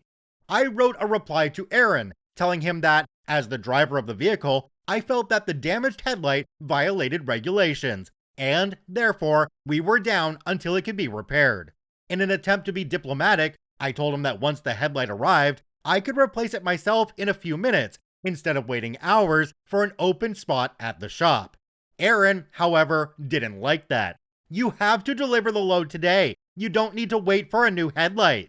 Why did I give this dispatcher the name Aaron? Well, a few weeks before this, I had seen a video clip from Key & Peele. It was the video of a former inner-city school teacher substituting for a suburban science class. It was sent to me by a former student, and we had been quoting it ever since. When the last reply came in, a quote from that clip went through my head. "You done messed up, Aaron. You done messed up." "Okay, Steve," I said, taking out my copy of the FMSCR. "Now I'm going to show you how to use this thing." After my months-long adventure with First Kevin, I learned that a driver has to be able to look out for himself. Dispatchers only cared about getting loads delivered and not getting blamed for problems. I also learned that, despite a company saying that safety is our top priority, they tend to get amnesia about that when their boss comes down on them for a customer complaint. Having a backbone is an unspoken requirement for a trucker. I went through the book and looked up every single regulation regarding lights on a commercial vehicle and included it in my reply to Aaron. I wrote down every regulation verbatim, including the numerical code for each regulation. I also pointed out that nowhere in the FMSCR did regulations grant an exception for clear daytime weather. Furthermore, since the company was listed as a forced dispatch company, meaning I could not refuse an assignment, I had to follow his instructions. But seeing as how I had repeatedly said that the truck was not roadworthy, that the company would be held responsible for any violation incurred, since the entire exchange was documented. A driver who had a busted headlight would get a ticket, but a company who told the driver to drive with a busted headlight would get an investigation that would make a prostate exam feel like a massage by comparison. I didn't wait for Aaron to reply before heading out. Halfway to the delivery, I heard the computer ding. Steve, who was riding shotgun, picked it up and read Aaron's reply. "He wants us to wait till tomorrow." "Too late," I said. "There's nowhere to turn around." That wasn't a lie, since Portland isn't very truck friendly. We made the delivery, and I drove us to another truck stop south of Portland that also had a repair shop. We managed to avoid any encounters with Johnny Law, although I was somewhat disappointed, because that would have been a real learning experience for Aaron. But you can't have everything. I pulled into the truck stop and checked with the shop. Of course, they didn't have a replacement headlight in stock either, and it would be the next day before they could get it. I went back to the truck, filled Steve in on what was going on. I then decided to word my update for my new friend Aaron. I took the computer and wrote, "We made delivery as instructed and are now shut down at a truck stop. I have already made arrangements with the shop for a new headlight. They said it will be late tomorrow before they can get us in, so I'll replace it myself once it comes in. Until then, we are not going anywhere. I will let you know when we are good to go." Steve was a little nervous. He was young and had never seen someone stand up to their boss before. I told him not to worry, since this whole ordeal would be on me, and I had a history with things like this. After all, if they chose to fire me, a little email to the DOT containing a few screenshots would look very good for a wrongful termination lawsuit. Aaron's eventual reply was only 3 words, "Okay, sounds good," and that was the last I ever heard from him. The next morning, the shop called to let us know our headlight had come in. Steve and I managed to install it very quickly and let dispatch know we were ready to go. After half an hour, my fleet manager called me. Bear in mind, this was the same fleet manager I had during the first Kevin fiasco. "OP, what the heck is going on?" she asked. "I'm assuming you mean the thing with Aaron? You really scared that guy," she said. She went on to explain that Aaron had taken the issue to his supervisor, who, as it turned out, explained to him that you never go against a driver's assessment regarding safety or mechanical issues. He told him that had I gotten a ticket, the company would be liable. I found the whole thing hilarious. "I don't know what to tell you, fleet manager. Just stop being so hard on the new guys, please," she asked in a slightly motherly tone. "I'll try, promise," I said, and hung up. Before long, she sent us another load, and we were off. And there, the story ends. I apologize if this tale isn't in the same leagues as my previous installments, but this was just a one-off. I've read all the messages you've sent me over the past year, and not being able to make regular posts has been on my mind constantly. Unfortunately, I can't promise I'll post with any regularity, but like I told Fleet Manager, I'll try, I promise. Until next time, this is Strong Bad Jr. signing off. I am sad to announce at this point that Strong Bad Jr. has not done any more writing, and posted it on Reddit at least, for 3 years now. I did contact them a couple years ago and asked them if they had any intentions of getting back into it, and I was told that everything's just too busy and they don't have time to sit down and write. So Strong Bad Jr.'s legacy on Reddit is the Kevin in a Big Rig series. It is one of the best series you can find on Reddit as a whole. I'm glad I had the opportunity to share it all with you 4 years ago, and to re-record it now in 2025 with a better mic and a little bit more animation in my narration. So at this point, we put to bed the Kevin in a Big Rig saga. I do hope you enjoyed this one. If you did, make sure to give us a like on your favorite podcasting platform, or if you're on YouTube, hit that subscribe button and drop a like on the video, because it really does help us out. I thank you for watching and listening. I truly hope you have a wonderful day, and we'll see you in the next one.